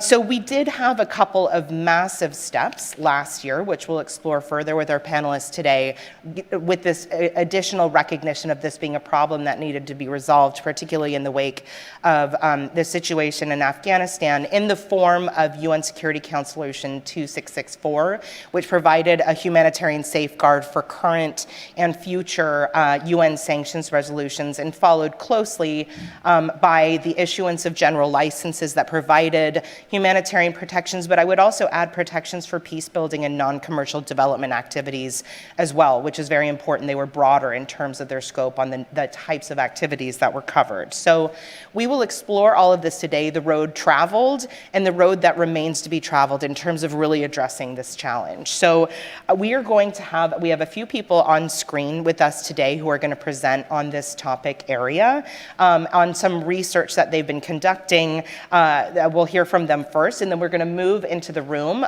with Alex and Ava to have a discussion both about the information that's presented there, but about the topic more generally with two people who have deep expertise on the topic.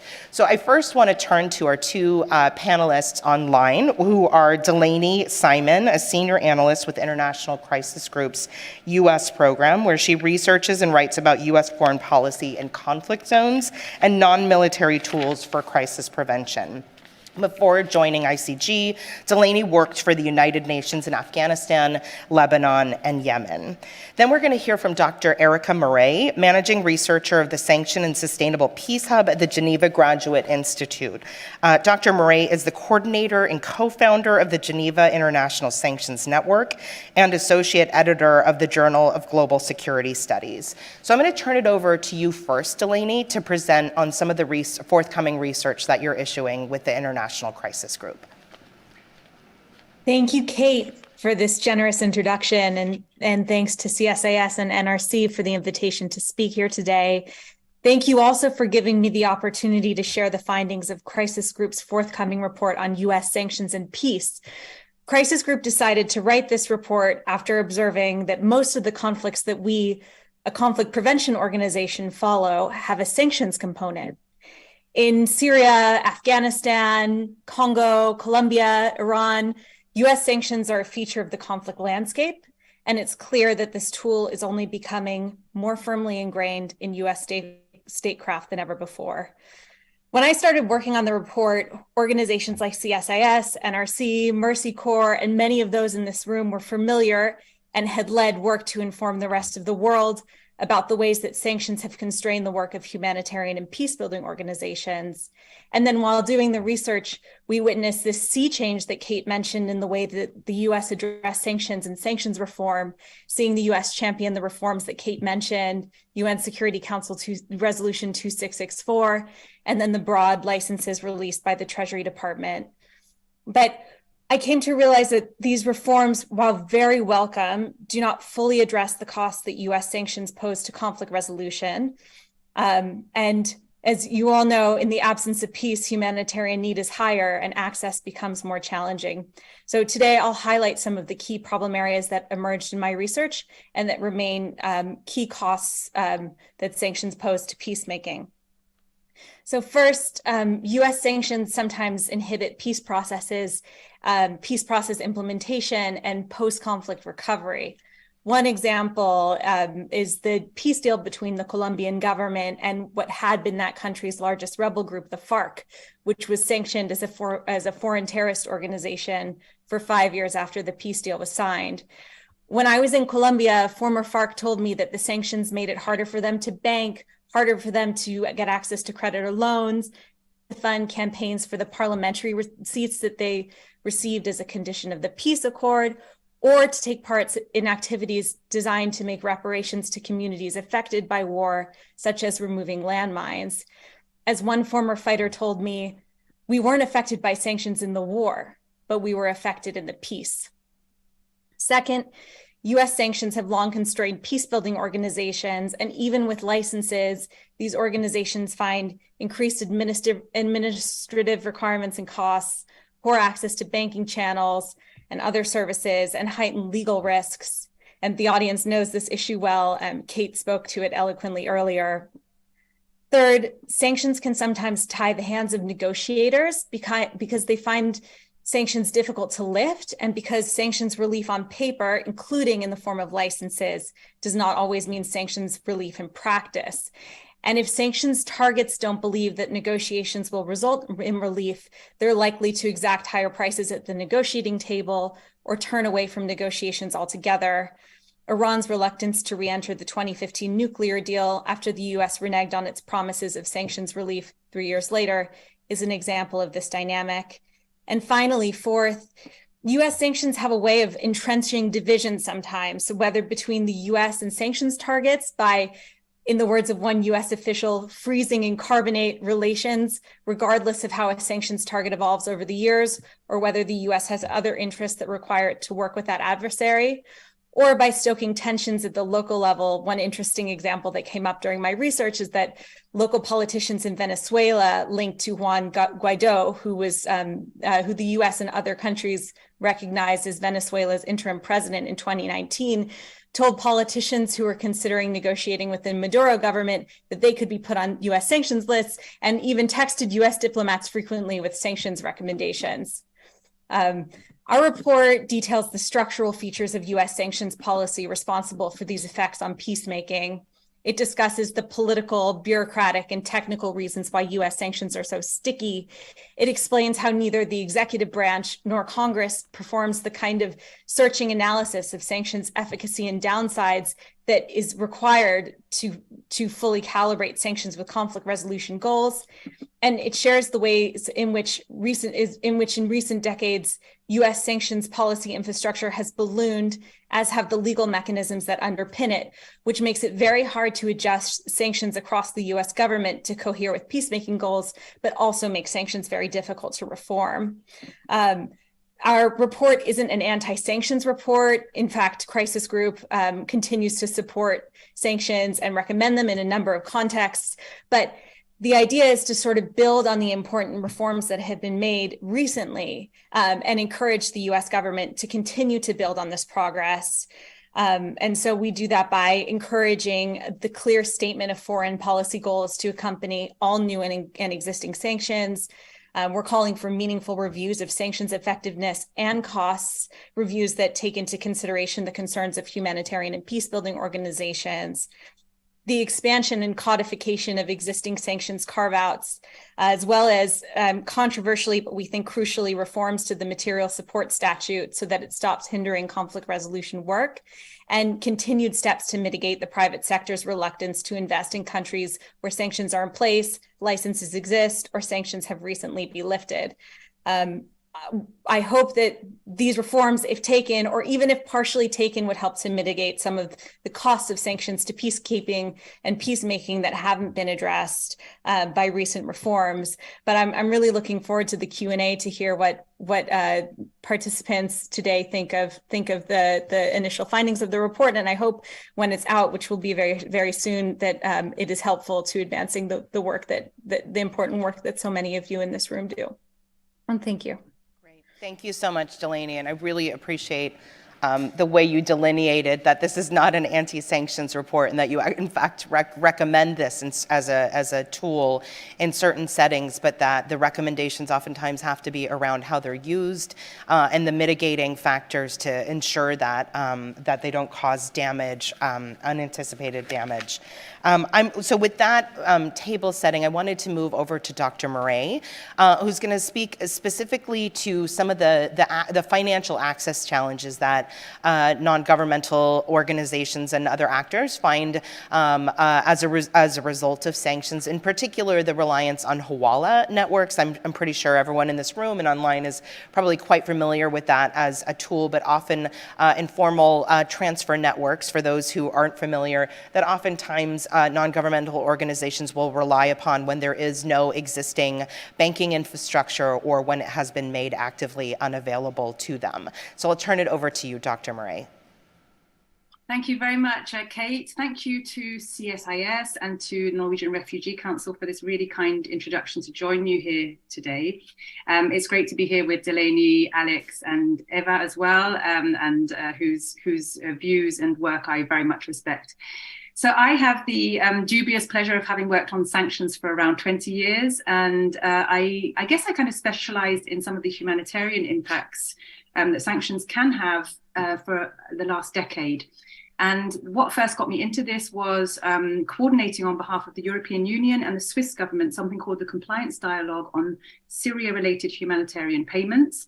And this led me on to work with a wide range of different UN agencies, democratic governments, international NGOs between the academic and policy world at this intersection that we see today between sanctions, related regulations, and various types of humanitarian concerns, in particular in relation to financial sector de-risking, wider over-compliance in the private sector, in supply chains and so on, and including in areas such as household remittances. So what I would like to do today is draw on a number of different reports that I've been working on in the last few years, but in particular one that we have coming out soon, which is through a collaboration with NRC, and it was funded by the European Union Directorate General for European Civil Protection and Humanitarian Aid Operations, DG ECHO, as well as the Swiss Federal Department of Foreign Affairs, and many thanks to them for the funding. And it comes from one of a four-part dialogue series seeking technical solutions to the problem of banking de-risking. And what I'll also draw on are two other reports that I worked on with NRC as well in relation to humanitarian financing channels to Afghanistan when the Taliban returned to de facto control of the country, and also another report with NRC and a number of other actors exploring constraints faced in critical trade by the private sector operating in Afghanistan, including in relation to cross-border and domestic payments as well. And a final report I'm going to draw on was with a part of the UN looking at Syria personal household remittances. And so what is really interesting is across all of these projects, the academic research, but also the policy engagement and the various studies that I've mentioned, the really big challenge that we don't actually hear that much about in the kind of general press and in general academia and so on, is this problem of financial sector de-risking. It has various names. You might hear people talking about the chilling effect or over-compliance, but essentially it's when financial institutions withdraw their services from certain jurisdictions because of risks and costs associated with it as well. And this is in response to a number of issues related to sanctions, but also a whole host of other considerations, of course. And so what we're seeing in the world today is an increasingly complex scenario where we have multiple overlapping sanctions regimes, often autonomous and UN sanctions regimes in certain contexts, overlapping in ways that are currently poorly understood because we don't yet have one methodology or tool to assess the impacts of these various different overlaying sanctions. The measures are also, of course, overlaid with various other types of regulations that cause constraints to humanitarian action and to other related procurement and financing activities. And essentially, it's a problem that has been described as a global crisis by the IMF, the World Bank, the Financial Action Task Force, the G20, and others. And in spite of the best efforts of policymakers, and I know firsthand that there are some very serious, hardworking initiatives that have been going on for many years to try and find solutions to some of these problems. That are composed of various different sectors, governments, including donors, regulators, banks, NGOs, and so on. In spite of this, the problem continues to get worse. And so what we see today are certain countries around the world that now have become financially excluded, either partially or fully, from the international financial sector or system.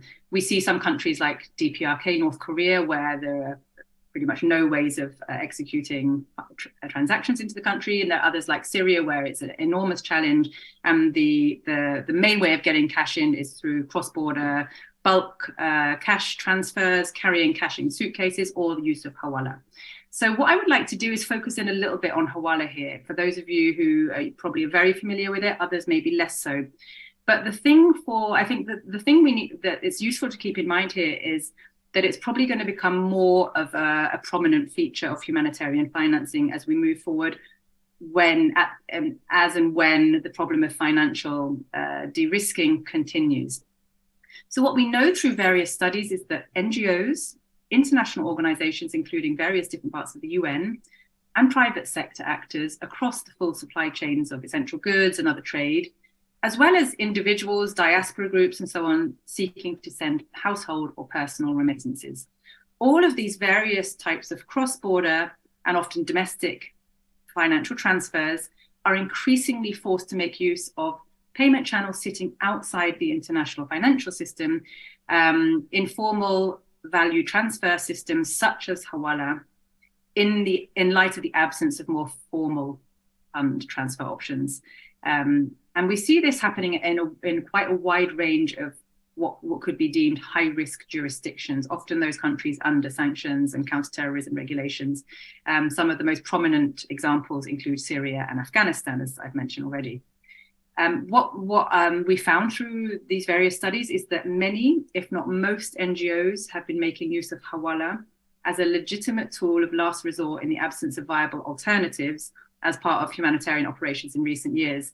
And there are, of course, various concerns around the use of Hawala in terms of diversion, its use by armed groups, designated terrorist organizations, by criminal organizations, and so on. And so this is very much a feature in the thinking of governments and banks and so on, how to work around this scenario in which NGOs are forced to use Hawala because they cannot make use of banking systems either at all or to relevant levels of scale and sustainability.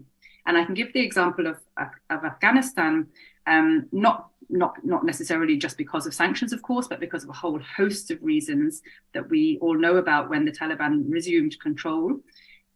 We saw a scenario in which NGOs at first weren't able to access many, if any, banking channels in the early weeks. And the use of Hawala went up. And in the case of Afghanistan, Hawala use has been a feature for over 20 years, but it became the dominant form of fund transfers. But it faced various challenges in terms of sustainability, scale, cost, and so on. What we know is that certain actors in the financial and humanitarian sectors have developed a mounting body of expertise and experience on the use of Hawala and other related systems in a way that can be deemed to be safe and compliant by banks and donors. And this includes the emergence of a number of specialist platforms, such as a Manacard, to serve this purpose. In some countries, Hawala has not only represented the principal means of financing for many centuries, of course, but it also enjoys a long history of use by humanitarian organizations for cash distribution to target beneficiaries. In other contexts, new relationships and new types of mechanisms have been developed to meet evolving needs. In parallel, donor governments and regulators that we consulted through these consultations widely acknowledged that humanitarian actors frequently have no other payment channels available to them when remitting funds to certain countries. But in spite of these developments and acknowledgements, a number of challenges remain that we highlight in our report that will be published very soon, and that can pose hurdles to Hawala use by NGOs. The first is that donor stances on Hawala use by the humanitarian sector can really vary across countries and often lack sufficient levels of clarity or tailored guidance, including in relation to permissible activities. I can give the example of one European country, which I won't name on their request, but the entirety of their humanitarian financing to Syria went through Hawala, was going and probably still is going through Hawala at the time of the consultation. And in spite of this, the use of Hawala remained illegal within that country. So it just goes to show some of the tensions and some of the contradictions or difficulties that are being faced across the board.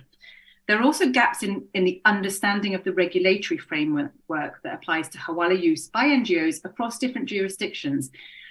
Excuse me, it's not just, of course, the regulations that are in place and the laws and any sanctions and other measures that relate to Hawala use in the country where the NGO may be based, but it's also relevant in transit countries where Hawala may pass through, such as in the Gulf or in Central Asia and so on. And it also is very relevant in the countries where Hawala is being used to carry out humanitarian assistance. And this lack of a kind of very comprehensive and up-to-date understanding of these regulatory frameworks can hinder NGO and banks' understanding of what is legal when it comes to financial transactions. Another finding is that banks vary very widely in terms of their risk appetite for humanitarian transactions involving Hawala, with most of them refusing to service any payments and threatening to close NGO accounts. So further placing the burden on the shoulders of NGOs. what seems to have happened as well in recent years is that the capacity in some NGOs is starting to build to help navigate NGOs through the relevant due diligence requirements that are needed. But nevertheless, these remain cumbersome, time-consuming, confusing, often external legal advice is needed, and so on. And this includes in relation to the need to vet hawala merchants or financial service providers, and negotiations in relation to the commission fees. So I would like to just conclude here by saying that we, in our report, we propose a number of recommendations, including improved clarity with regard to regulations and guidance, and fine-tuning of all of the exemptions, which I agree with Kate and Delaney that there's been some really remarkable steps forward in this area in the last few months, and we're looking forward to seeing how that evolves and how these various licenses and exemptions are being fine-tuned over time as well. Active outreach to all affected sectors is a key recommendation in order to reduce over-compliance in various bottlenecks along the chain. Also, something of a mapping exercise would be extremely useful that helps NGOs and banks understand what they can and can't do in different countries, make it clearer for them. And then also awareness raising and fostering of trust across sectors is something that we found would be essential, including revised use of the terminology, because as you know, the term hawala can have a negative connotation, particularly in the banking sector. So we also talk about that in the report. But I'll stop there, and I'm very much looking forward to the Q&A and any feedback or suggestions you might have. Great. Well, thank you so much, Dr. Murray, for laying out sort of some of the contradictions as well in terms of, the approaches of various governments, right? Not necessarily wanting to engage in hawala, but also at the same time recognizing that it is oftentimes the only viable option to get resources into given environments where there is a very heavy humanitarian imperative pushed by those same governments to respond. So we have a lot to think about. There's a lot of meaty pre-recommendations there. We really look forward to the research that you're both releasing. But I wanted to turn in the room now to two sort of discussants that we have here with us today who have deep expertise on this topic area. We've got Alex Zerdin, who's the CEO and founder of Capital Peak Strategies, a fintech, digital asset, and emerging technologies advisory firm. Alex has worked across the U.S. government in various capacities, including at the Department of the Treasury, White House National Economic Council, House of Representatives, and Senate, and from 2018 to 2019 led the Treasury Department's office in the U.S. Embassy in Kabul. And then we have also Ava D'Ambrosio with the U.S. Mission to the United Nations. Ava is currently a Colum Davis Fellow at Columbia School of International and Public Affairs, otherwise known as SIPA, where she's leading a seminar on sanctions and humanitarian assistance currently. So she's a Foreign Service Officer at the Department of State and has worked in the U.S. embassies in India, Turkey, and the UAE. She's also been involved during her time at the U.S. UN on UN Security Council negotiations on sanctions related to ISIS, Al-Qaeda, the Taliban, Somalia, Yemen, and Iran, and notably was really involved, very, very central in the humanitarian exemption that was secured in the Afghanistan sanctions in the fall of 2021 after the Taliban took over. So I'd like to turn to both of you, recognizing, you've listened to these presentations, you have had a lot of active experience on these topics. Just sort of on the evolution of sanctions as a statecraft tool, do you think as this has proliferated as a foreign policy approach, there is greater understanding both within the US government and within the financial sector on the collateral challenges that we're facing here? And recognizing that, and I think I'm sort of answering that first question, that there were a couple of major steps taken within the last year, really notable steps up at the UN and here with the US government. Do you think that's enough to actually resolve these challenges? And if not, what more do you think needs to happen to truly unlock access and make this a challenge that is not insurmountable given the proliferation of humanitarian needs and instability around the world? So I'm actually going to turn to Ava first for her reaction on those questions and what we've heard here so far. Thank you so much, and it's really a pleasure to be here and to be speaking with these esteemed panelists. I am required to say first off the bat that what I say does not necessarily reflect the views of the US government, so this is me speaking in my personal capacity. But yeah, I think the good news, like you said, is that the US government is finally starting to get it. And I think that credit for that development really goes to the humanitarian community and to organizations like the Norwegian Refugee Council and Interaction and ICRC and these other groups that have engaged in sustained advocacy over the last 20 years. So I hope everyone's kind of patting themselves on the back. The bad news, though, is I think even though there have been these landmark changes in the regulatory framework, both at the UN and domestically here with the general licenses, I think naively maybe we in the US government that were tracking these developments had this sense that this would kind of open the floodgates and that this would unstick a lot of the transactions and challenges that humanitarians were facing. And so far, unfortunately, that is not what we have seen, and it's becoming clear to me and to others that follow this issue that there's a lot more work that needs to be done. And I think a lot of the challenges lie in the financial sector in particular.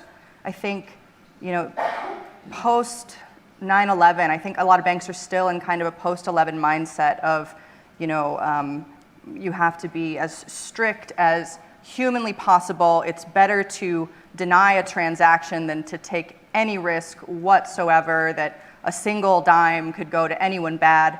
And I think now we need to be advocating more for a nuanced approach that, that doesn't just reflexively consider NGOs to be high risk. So I think for the US government part, I hope that the US government can really sustain this kind of communication, not just with NGOs, but also with the financial sector in particular, to just continue to remind them of the existence of the humanitarian general licenses. In my research at Columbia, with my students there, some of whom were in the audience, what we found was in speaking with the private sector that a lot of them were only vaguely aware of these general licenses, that they had not updated their risk frameworks, and that in a few cases we were telling it, they were hearing for the first time that actually now these sorts of transactions have a green light. So I think that means that the challenge is, unfortunately, once again, on NGOs and on us as a government to communicate and to reach out and try to increase that baseline level of understanding that these kinds of transactions can be supported. Yeah. Great, thank you for that. And Alex, turning to you with those simple questions. Love to hear your thoughts on the road traveled and where we need to go from here. Okay, thank you so much. And again, thank you to NRC and CSIS for hosting. And it's a pleasure and true honor to be on this panel with friends. And really commend Delaney as well as Erica on their scholarship and research. One, I think there is a deficit in the amount of data and scrutiny in the space. And I think everyone has a role to play from a variety of stakeholders within the government as well as outside. And so I want to commend both of you for these contributions and look forward to discussing them and look forward to their more fulsome release. So I guess the evolution of sanctions has not been easy, but is worth unpacking. And this is what this community is really focused on. But we're at a point today where sanctions, and I may be taking a contrarian point of view, are not the determinant factor for the inability to move certain assets around the world, and particularly in high-risk places. I think there's been incredible work by the US government, by the UN, as well as, again, stakeholders here online and throughout the development and humanitarian communities to make incredibly meaningful progress, especially over the past decade. And so I need to call that out because I think that's important. And I am surprised as someone who's worked in this space for nearly 2 decades to be where we are today and having practitioners having conversations in places like Afghanistan, Myanmar, and many other challenging jurisdictions around the world where stakeholders are taking an honest look at what sanctions are doing, what they're not doing, but also the other impediments to aid and the provisioning of assistance to those most in need. So a few thoughts and kind of how did we get here? Again, this consensus is emerging that there is a need to understand and to address the humanitarian aspects of sanctions. And so that's first and foremost, but that's occurring in real time.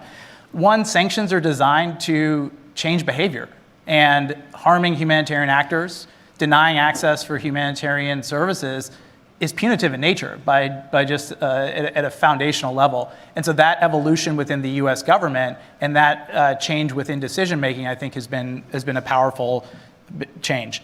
And Kate, to your point on the framing, I don't think this is collateral anymore. This is actually central to US government policy. The 2021 October US Treasury Department Sanctions Policy Review calls this out and says that humanitarian considerations must be part of the framework for the US on a go-forward basis, and specifically the US Treasury Department when crafting sanctions. That is massive. Again, like I think this is really needs to be highlighted. Within that, there's also exemptions and licenses that can be deployed, and they're being deployed to greater effect. But on the front end, it is being baked in and it's no longer collateral. It is central to US sanctions decision-making, specifically within the Treasury Department.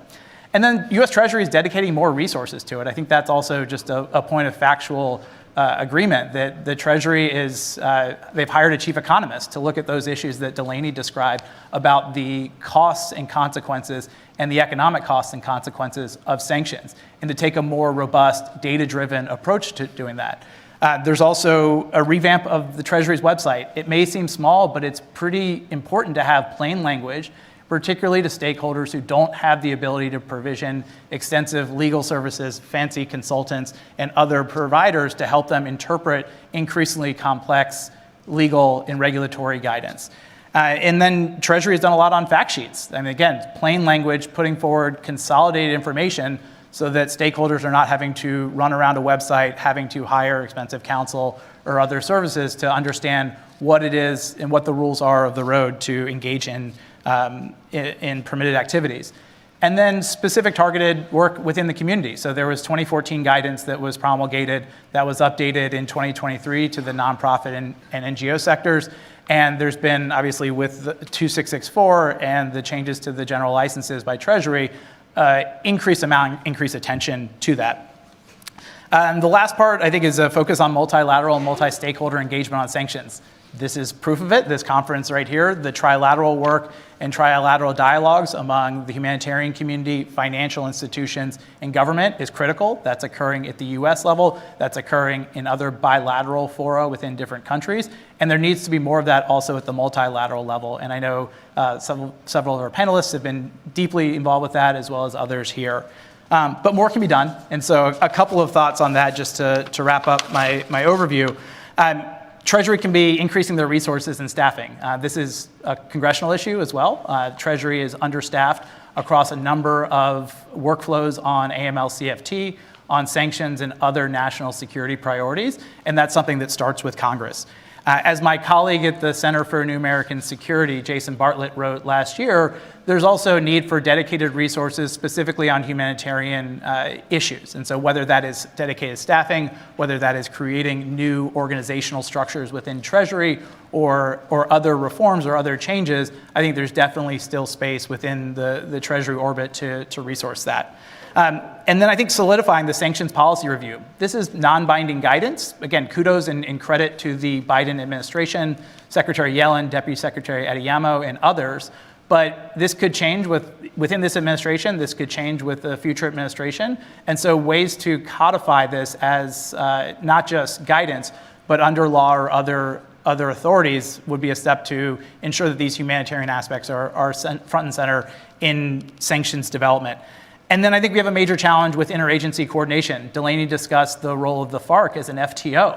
That's a State Department authority. It's sanctioned in nature, but while organizations and entities can often be dual sanctioned by the Treasury and State Departments, there is a panoply of different authorities and designations, and there needs to be greater coordination and consolidation within the State Department, Treasury, Commerce, and other elements of just within the US government to make it clearer to humanitarian stakeholders of what authorities, where do those authorities emanate from, and then what are the capabilities, exemptions, licenses, and other other information that is relevant to operate in these very non-permissive environments. So those are just some initial thoughts, and again, thank you for having me. No, great. And I'm going to dig in with a couple more, targeted questions, particularly for those in the room, but then we'll open up to the floor. So do start thinking about your questions now so we can make most use of the time. I guess, this has been sort of a monumental year, and it goes back even further than that, as you know, Alex, with the sanctions review. It's clearly been very much on this administration's mind how to address this challenge and not make these things collateral, but actually part of the calculus on using sanctions as a tool in statecraft.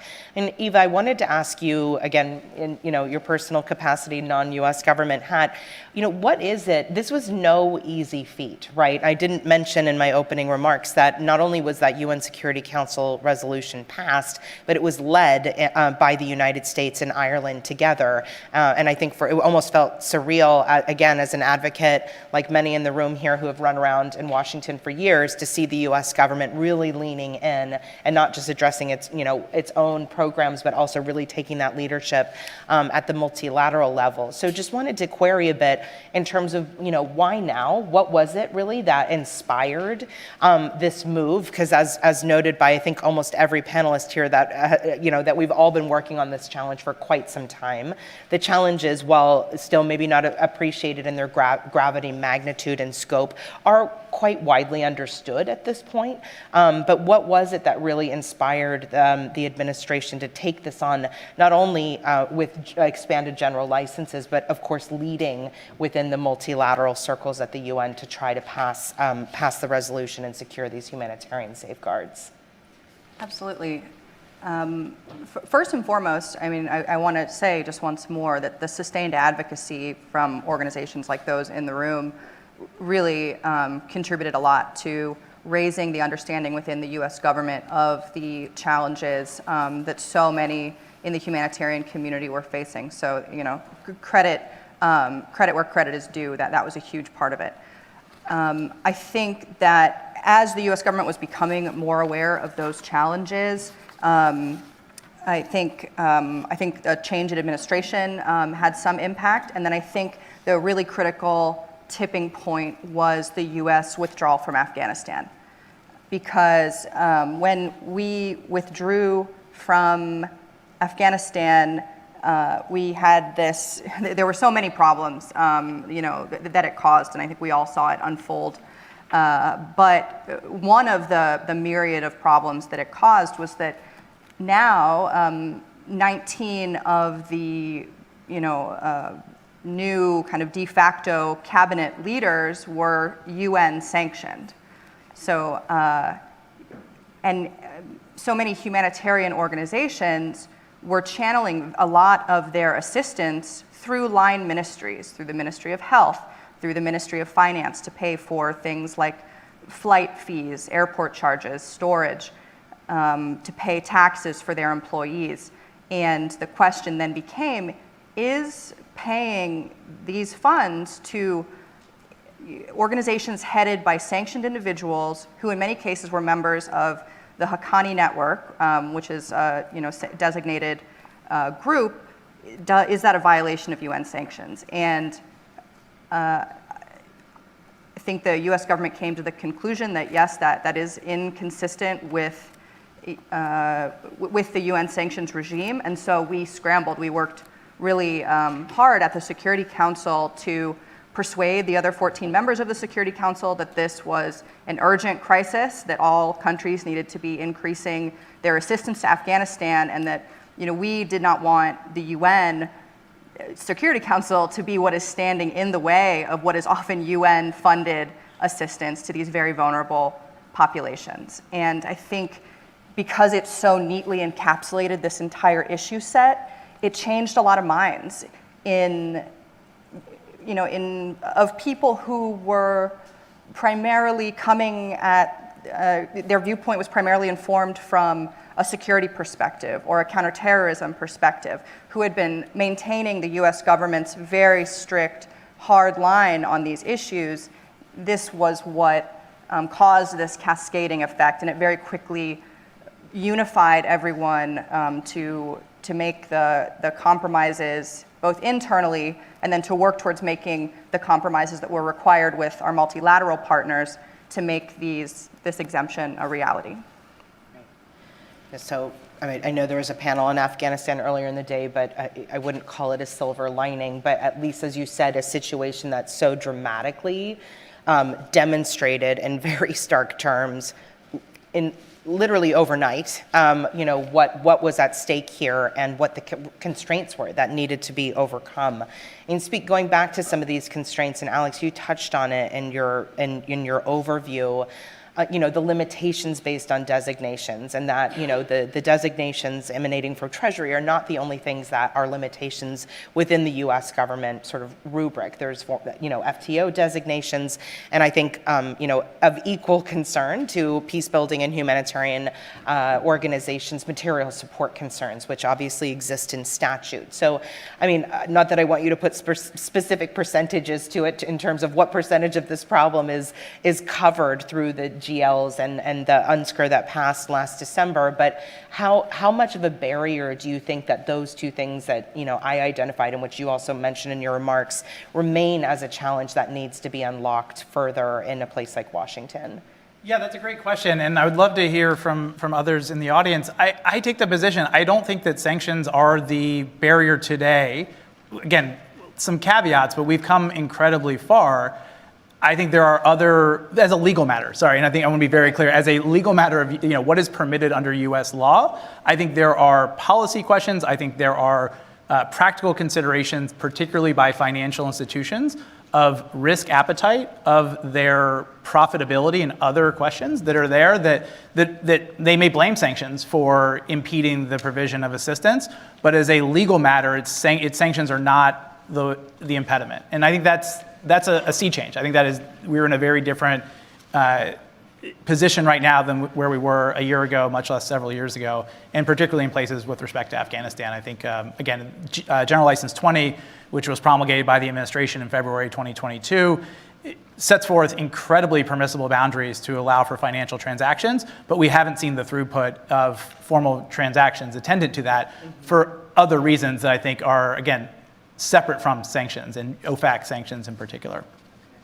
Well, and Eva, one thing that I think there's often times within the NGO community, a lot of common cause between, and that's why the title of this session is on peace building and humanitarian operations.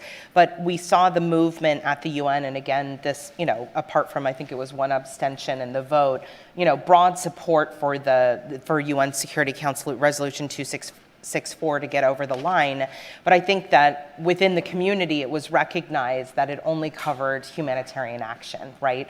And that it was sort of a bittersweet thing in the sense that it was narrowly, focused on that, whereas the general licenses I noted before covered a broader range of activity. And I think that's actually been some of the 2.0 work the NGO community has been involved in, is really recognize where does humanitarian action stop and begin. There are so many other critical activities in these places, not least of which peace building, democracy promotion, in an environment like Afghanistan, obviously basic service provision. I'm curious if you think there's appetite or potential in the future for a similar broadening of that understanding to cover other very critical activities like peace building in places where UN sanctions are levied. Thank you for that. Obviously, as a government, we think that peace building activities are really important and critical to, moving from the just immediate reactive phase of humanitarian assistance and disaster relief to achieving a more, sustained peace. But the realities, unfortunately, at the Security Council, the political realities and the perspectives that many other governments hold, and again, even some within our own US government might hold, really made that a challenge. And even arriving at the language that you see in Resolution 2664 was a brutal slog for colleagues at the US mission to the United Nations. Even countries that you might think of as, traditionally very supportive of humanitarian assistance were very reluctant to support this resolution. It required going to the highest levels of government to try to persuade, because so many governments are cognizant of the fact that one person's NGO might be another person's vehicle for terror finance. And so there is incredible reluctance by many governments, especially those that put security concerns so center to their thinking, that they viewed this shift as potentially opening the floodgates to malign actors who could then freely transfer funds around the world. So we had to do a lot of lifting and a lot of playing with the language. And I encourage you to open up Resolution 2664 because it is dense. I think the language is a little bit tortured, as is kind of becoming the norm at the Security Council because these discussions are so contentious. And we had to make a lot of difficult compromises. I think peace building is one of the things that was lost in that compromise, although we did manage to get what we thought was, we hoped would be usefully vague language around basic human needs. But we definitely had to make difficult compromises. And even so, we really wanted this resolution to be unanimous, to show the international community that the Security Council, was thinking, with one common purpose on this topic, and we weren't able to achieve that. So it's a difficult problem. Well, I'm going to combine two last questions, and if anyone's welcome to comment on them, but I'm going to direct them at Alex and Dr. Murray. On the financial services community, right? I think we all noted that is really a hill that we're still climbing. I know this is, and it's a tough one, right? There's as was mentioned before, that despite treasuries, I feel like very vocal pronouncements and even active outreach sometimes, and better fact sheets, all the things, that there's still a lack of awareness in the financial services community. And let's be honest, from my perspective, I think sometimes lack of incentives for them to bank. At the end of the day, these are private sector actors. They take on their own risk-reward calculus. They cannot be forced to provide financial services. And I think that's really tough, right? Because you can only have so much dialogue, but ultimately that calculus is an internal one. So the first part of my question is, what do you think it would take to assure financial institutions, beyond what has already happened, which has been a step change, that it is okay to provide services to organizations working in these environments, that there is coverage? And I think, Jude mentioned when he opened the panel that CSIS ran a mitigating financial access challenges working group over the better part of the last 2 years, and that one of the recommendations that a number of organizations represented there really underscored was that we recognize that there will be instances in the future where the private sector just refuses to bank and provide those services. And of course, there are things like Hawala, which Dr. Murray was talking about before, but that there is really a need to explore secure payment channels proactively, not waiting until a listed actor takes over a whole country, but really stopping and thinking. Again, I guess one of the minor positives that came out of the Afghanistan situation is understanding we don't need to wait, we shouldn't wait for these things to happen.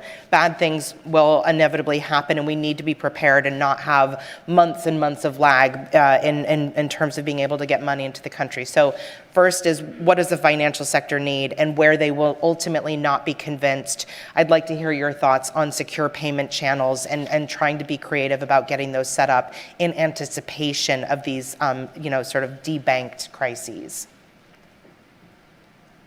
Anyone, Alex or Dr. Murray, or also Delaney, because I think you had mentioned before that there are whole no-go zones, like there are whole countries that are essentially almost financial islands at this point. I can't remember if it was Dr. Murray or Delaney who made that point, so anyone who wants to tackle that, please do jump in. Well, happy to. I'll be very quick and hand it over to Erica and Delaney. So one thing is subsidizing the cost of compliance. So I don't know if that's something that has been truly exhausted, but where it is a financial question of operation, I think that is something that stakeholders can explore more, and it's going to be costly, it's going to be inefficient, and it's going to be a somewhat paradoxical to pay financial institutions to do their business at a really basic level. But I think that option and that line of effort hasn't been particularly exhausted. And then the other side is non-financial risk, is that banks, in particular US banks, are very concerned about the long tail of their regulators and coming back to haunt them years down the line if there is a change in policy from a given administration, or they receive assurances, whether that's in the form of comfort letters, general licenses, specific licenses, or other tools, that somehow becomes less useful several years down the line when they are before different regulators or there is a change in political winds. And so how to crack that challenge, I think, is something that I want to tee up. I don't have good answers to it, but those are two things. And then I think this is the challenge that we see of what happens when banking channels don't exist, and that is Afghanistan, where $2 billion plus of bulk cash has been shipped in by the United Nations for the UN and other stakeholders, but that is inherently high risk, that is suffering from high costs, and it is undermining a lot of the gains attempted to have been made over the past 2 decades in places like Afghanistan and broadly in promulgating AML-CFT reforms in high-risk places, including Afghanistan. Shall I go next? Thank you very much for the excellent question. So this, funnily enough, was the outcome of our first workshop in the series that I mentioned already, supported by NRC and funded by the EU and Swiss. So I could refer to a couple of our conclusions there. I think the really big question here is, do you try and stick with the current financial system and try and encourage various actors to work in these jurisdictions with incentives, reassurances, better use of exemptions and so on? Or do you think about some alternatives? And there you've got things like Hawala, of course, which of course is not optimal because it has various challenges. Or do you think about some of the other more forward-leaning ideas in relation to things like central bank digital currencies or tech options and so on? But I think going back to working with the system that we have already, the first conclusion that I would draw is that more areas of systemic change need to happen when it comes to sanctions design, reviews, monitoring. And that's something we're actually working on in an initiative right now, bringing together all the different states that make use of sanctions, called Advancing Humanitarianism in Sanctions Reform. So I'll be happy to share more details on that. I think the incentives is a very important one, because when I talk to banks, a lot of the time they say, well, it isn't really down to the sanctions. As other speakers have alluded to, it's actually a cost-benefit analysis. It's just simply not worth the while. I can give the example of transactions to Afghanistan.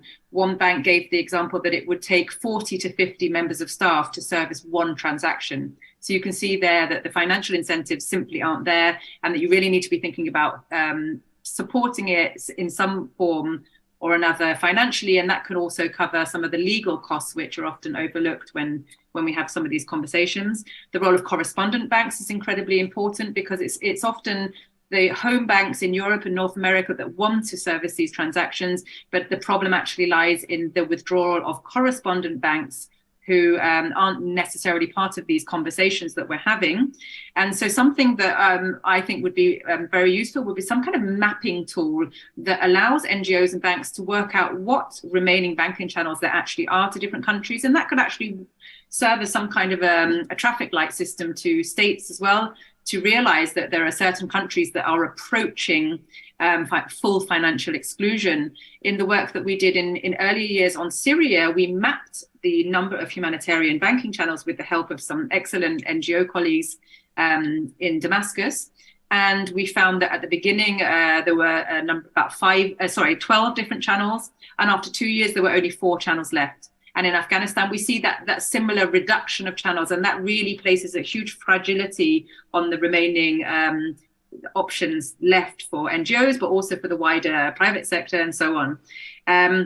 I think also when we're thinking about sanctions design and reviews, we could think about including closer expertise when it comes to financial access challenges for NGOs, for other actors, financial inclusion, resilience specialists. That would be quite helpful, I think, and particularly with hand in hand with that kind of mapping tool. If we could create something like that, I think it would be very worthwhile. And that's something we're working on at the moment with NRC exploring such an idea.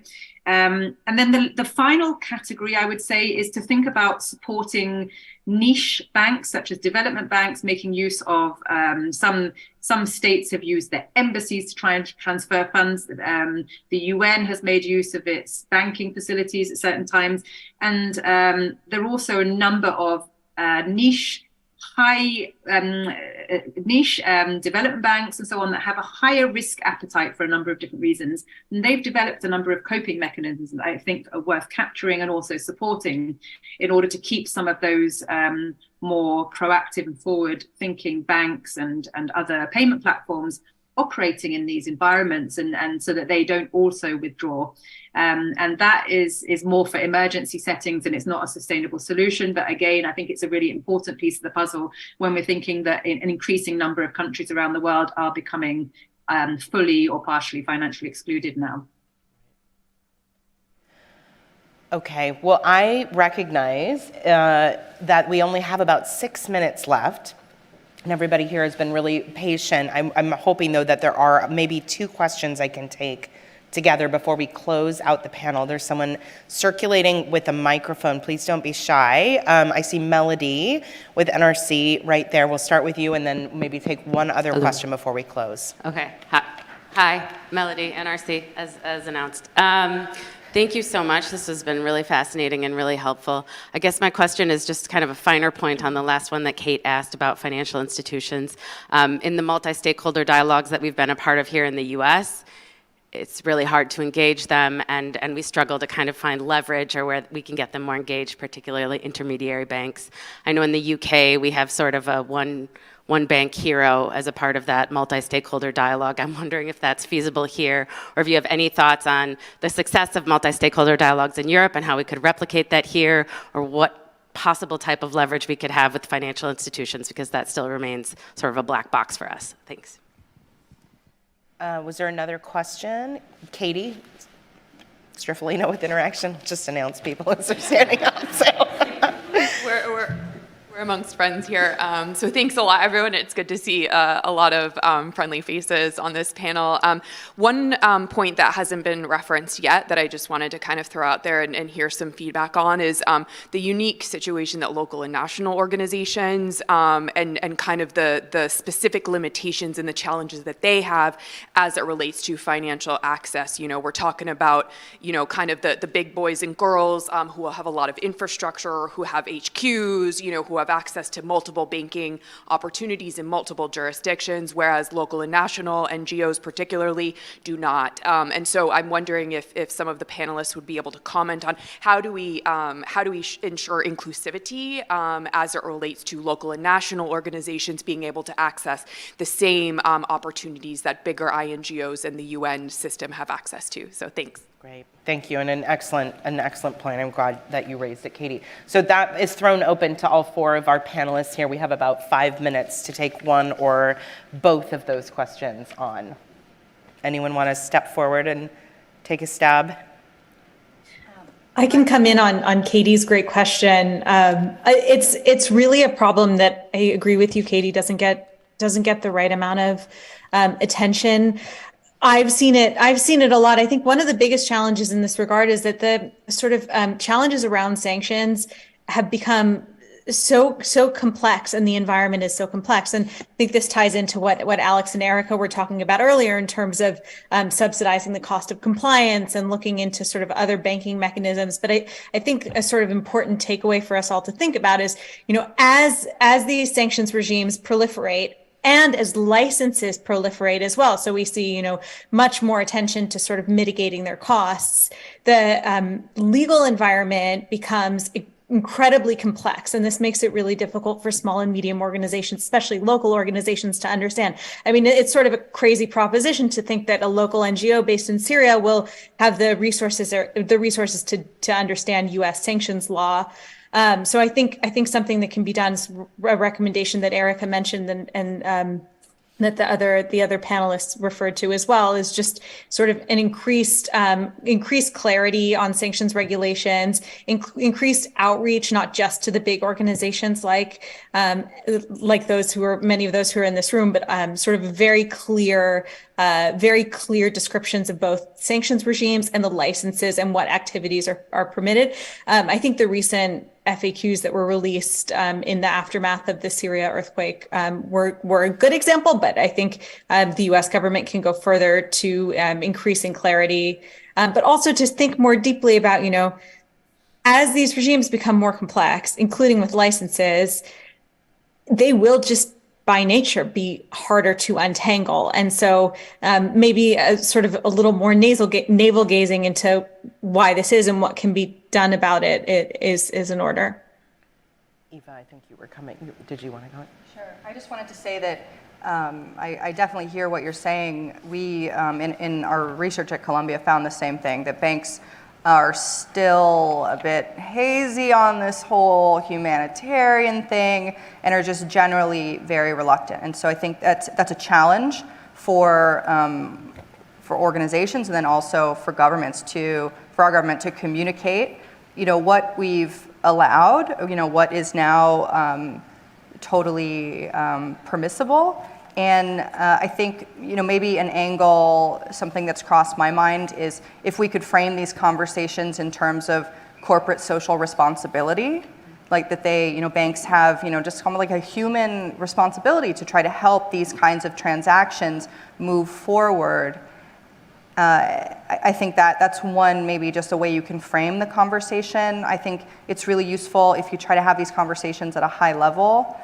And then I would hope that maybe some of the larger organizations that are very well resourced to be able to approach banks at a high level might be careful to hold the door open behind them for smaller organizations as well, to reassure banks that it isn't just the household names that are now permissible, and more easy to work with, but NGOs across the board. Okay, well, I realize unless Alex or Dr. Murray wanted to come in on those final 2 points. Okay. A very quick one, if I may. I think they're all excellent points from Katie and Melody on the floor and Eva and Delaney. I think the tri-sector groups are absolutely vital. From my work, it demonstrates that often the amendments to regulations, to exemptions and so on have come about through these groupings. So I would see value in more of them being created, but then working more closely together. And I would strongly advocate for the creation of a kind of umbrella platform that can work across all the different groups, because ultimately they're going to be here to stay for a while, and they can really add value. And I think I really liked Eva's point, whether you can come to some kind of corporate social responsibility or ESG considerations. The problem, I think, in my view there is that it's not a publicly understood issue right now. It's so niche. And so I think that the awareness raising is absolutely key, so that the banks are then perhaps motivated to work on that front. But really, I think cynically, it's probably going to be more of a financial question. And again, coming back to our report, we did look into the creation of banks and the fostering of similar types of models as the one one of you just discussed in terms of the UK bank that has a higher risk appetite than some. But thank you again. I'll hand back to you, Kate. Okay, great. Well, then I'll probably close there. I mean, just with one observation on the corporate social responsibility point. I mean, not to reveal private conversations, but one financial institution that was participating in the mitigating financial access risks working group actually had referred to their attempts to get resources transferred to organizations working in Afghanistan purely as a labor of love, because they felt obligated and very torn by it. But they also described what that entailed, how labor intensive it was, how many man hours went into it. And I think it was seen for them in that instance as a moral imperative. But obviously that's not across the board. And the Afghanistan case, I think, was quite a particular one, just given the dramatic nature of the events of August of 2021. So I would be a complete failure if I try to sum up this conversation because it's been so rich. But I think, the things that I look at when we're talking about this area of impact, I do want to celebrate the fact that this is not an esoteric conversation happening among a few people in a room who are familiar either with sanctions regimes or with the pain points for humanitarian and peace-building organizations, but that it's quite widely understood now in the policy community, so much so that has really become a priority of this particular administration, and that we've seen moves like we did with the UNSCR last year and the general licenses. But I also, in that celebration, do not want to just spike the football and walk away, because I think we all know, I think the term that Delaney used was the stickiness of it all, right? And to your point, Alex, about maybe sanctions aren't really, always the issue at hand here, that we have a lot left to unpack on material support, designations, and then this last bit that we talked about, which I think is among the trickiest and most vexing parts of the problem, is how to work with private sector actors to make sure that those channels are open, safe, and that actually financial service access does not become the primary access challenge of humanitarian NGOs, which I think unbelievably people would not have thought of, but is oftentimes one of the top concerns of humanitarian actors in these environments. So I want to thank our panelists, for those online, Dr. Murray and Delaney, Simon and Alex and Eva here with me in the room for such a rich conversation. We look forward to seeing those reports when they come out, and encourage everybody to stick around for the reception afterwards if you have further questions, but I'll turn it back over to Jude. Please join me in giving a round of applause to Kate and our panelists. Thank you so much. So at the start of this conference, Sarah Charles and Jan Eglund provided remarks on how to lead and advance humanitarian action to create greater access to vulnerable communities, discussing the importance of holding on to humanitarian principles while simultaneously adapting to new circumstances and concurrent challenges to retain the access that we do have. And throughout this conference, we learned from our panelists what it means to sustain, maintain, and grow access. On day one, panelists discussed the permissive and restrictive nature of policy and how it influences the administration of assistance, often battling with the deterioration of access in some of the most challenging contexts. One important takeaway was that aid should never be a leveraging mechanism. Yet there is no situation in our current reality where aid is not being politicized. Stakeholders and actors must change their perspective on aid, considering that aid must not be politicized in order to be truly effective. And day two brought the perspective of practice. Lise Grand opened the day by discussing how humanitarian negotiations with belligerent actors challenge access and neutrality. She spoke to the change in the balance of global power, and the humanitarian community should welcome new perspectives on how humanitarian principles are shaped and defined. And for too long, the international community has not prioritized local leadership in response and recovery efforts, overlooking that local actors are often the first responders and have the most access. The international and humanitarian community should grow their commitment to localization reforms, continue work advancing initiatives, decolonizing aid, and reconciling global inequalities for the sake of sustaining relationships with vulnerable communities and other actors, especially women, girls, and sexual gender minorities. We learned about the gender imperative. Women and girls are the most affected by compounding crises in hard-to-reach areas, and intensifying conditions are now threatening more of their lives, leaving them dependent on humanitarian assistance, although hindered by circumstances in receiving it. There is hope in overcoming access challenges. The humanitarian community can and should engage with traditional and non-traditional partners, including the private sector, philanthropic organizations, and local NGOs, to meet the challenge of growing needs and plateauing funding. The international community is and should continue to intervene in addressing political, economic, and humanitarian crises, But to do this, we require greater and deeper understanding at all levels. The United States and international organizations must continue to reassess their strategies and engagements, considering the recent steps in standardizing processes, reducing compliance burdens, and adopting humanitarian exemptions. Continued engagement is imperative among other modalities for the delivery of humanitarian assistance and sustaining access in places like Afghanistan, the Sahel, and beyond.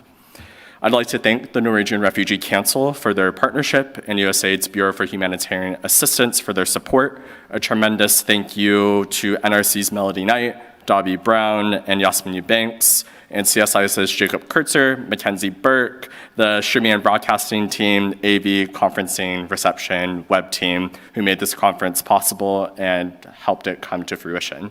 Until next time, thank you.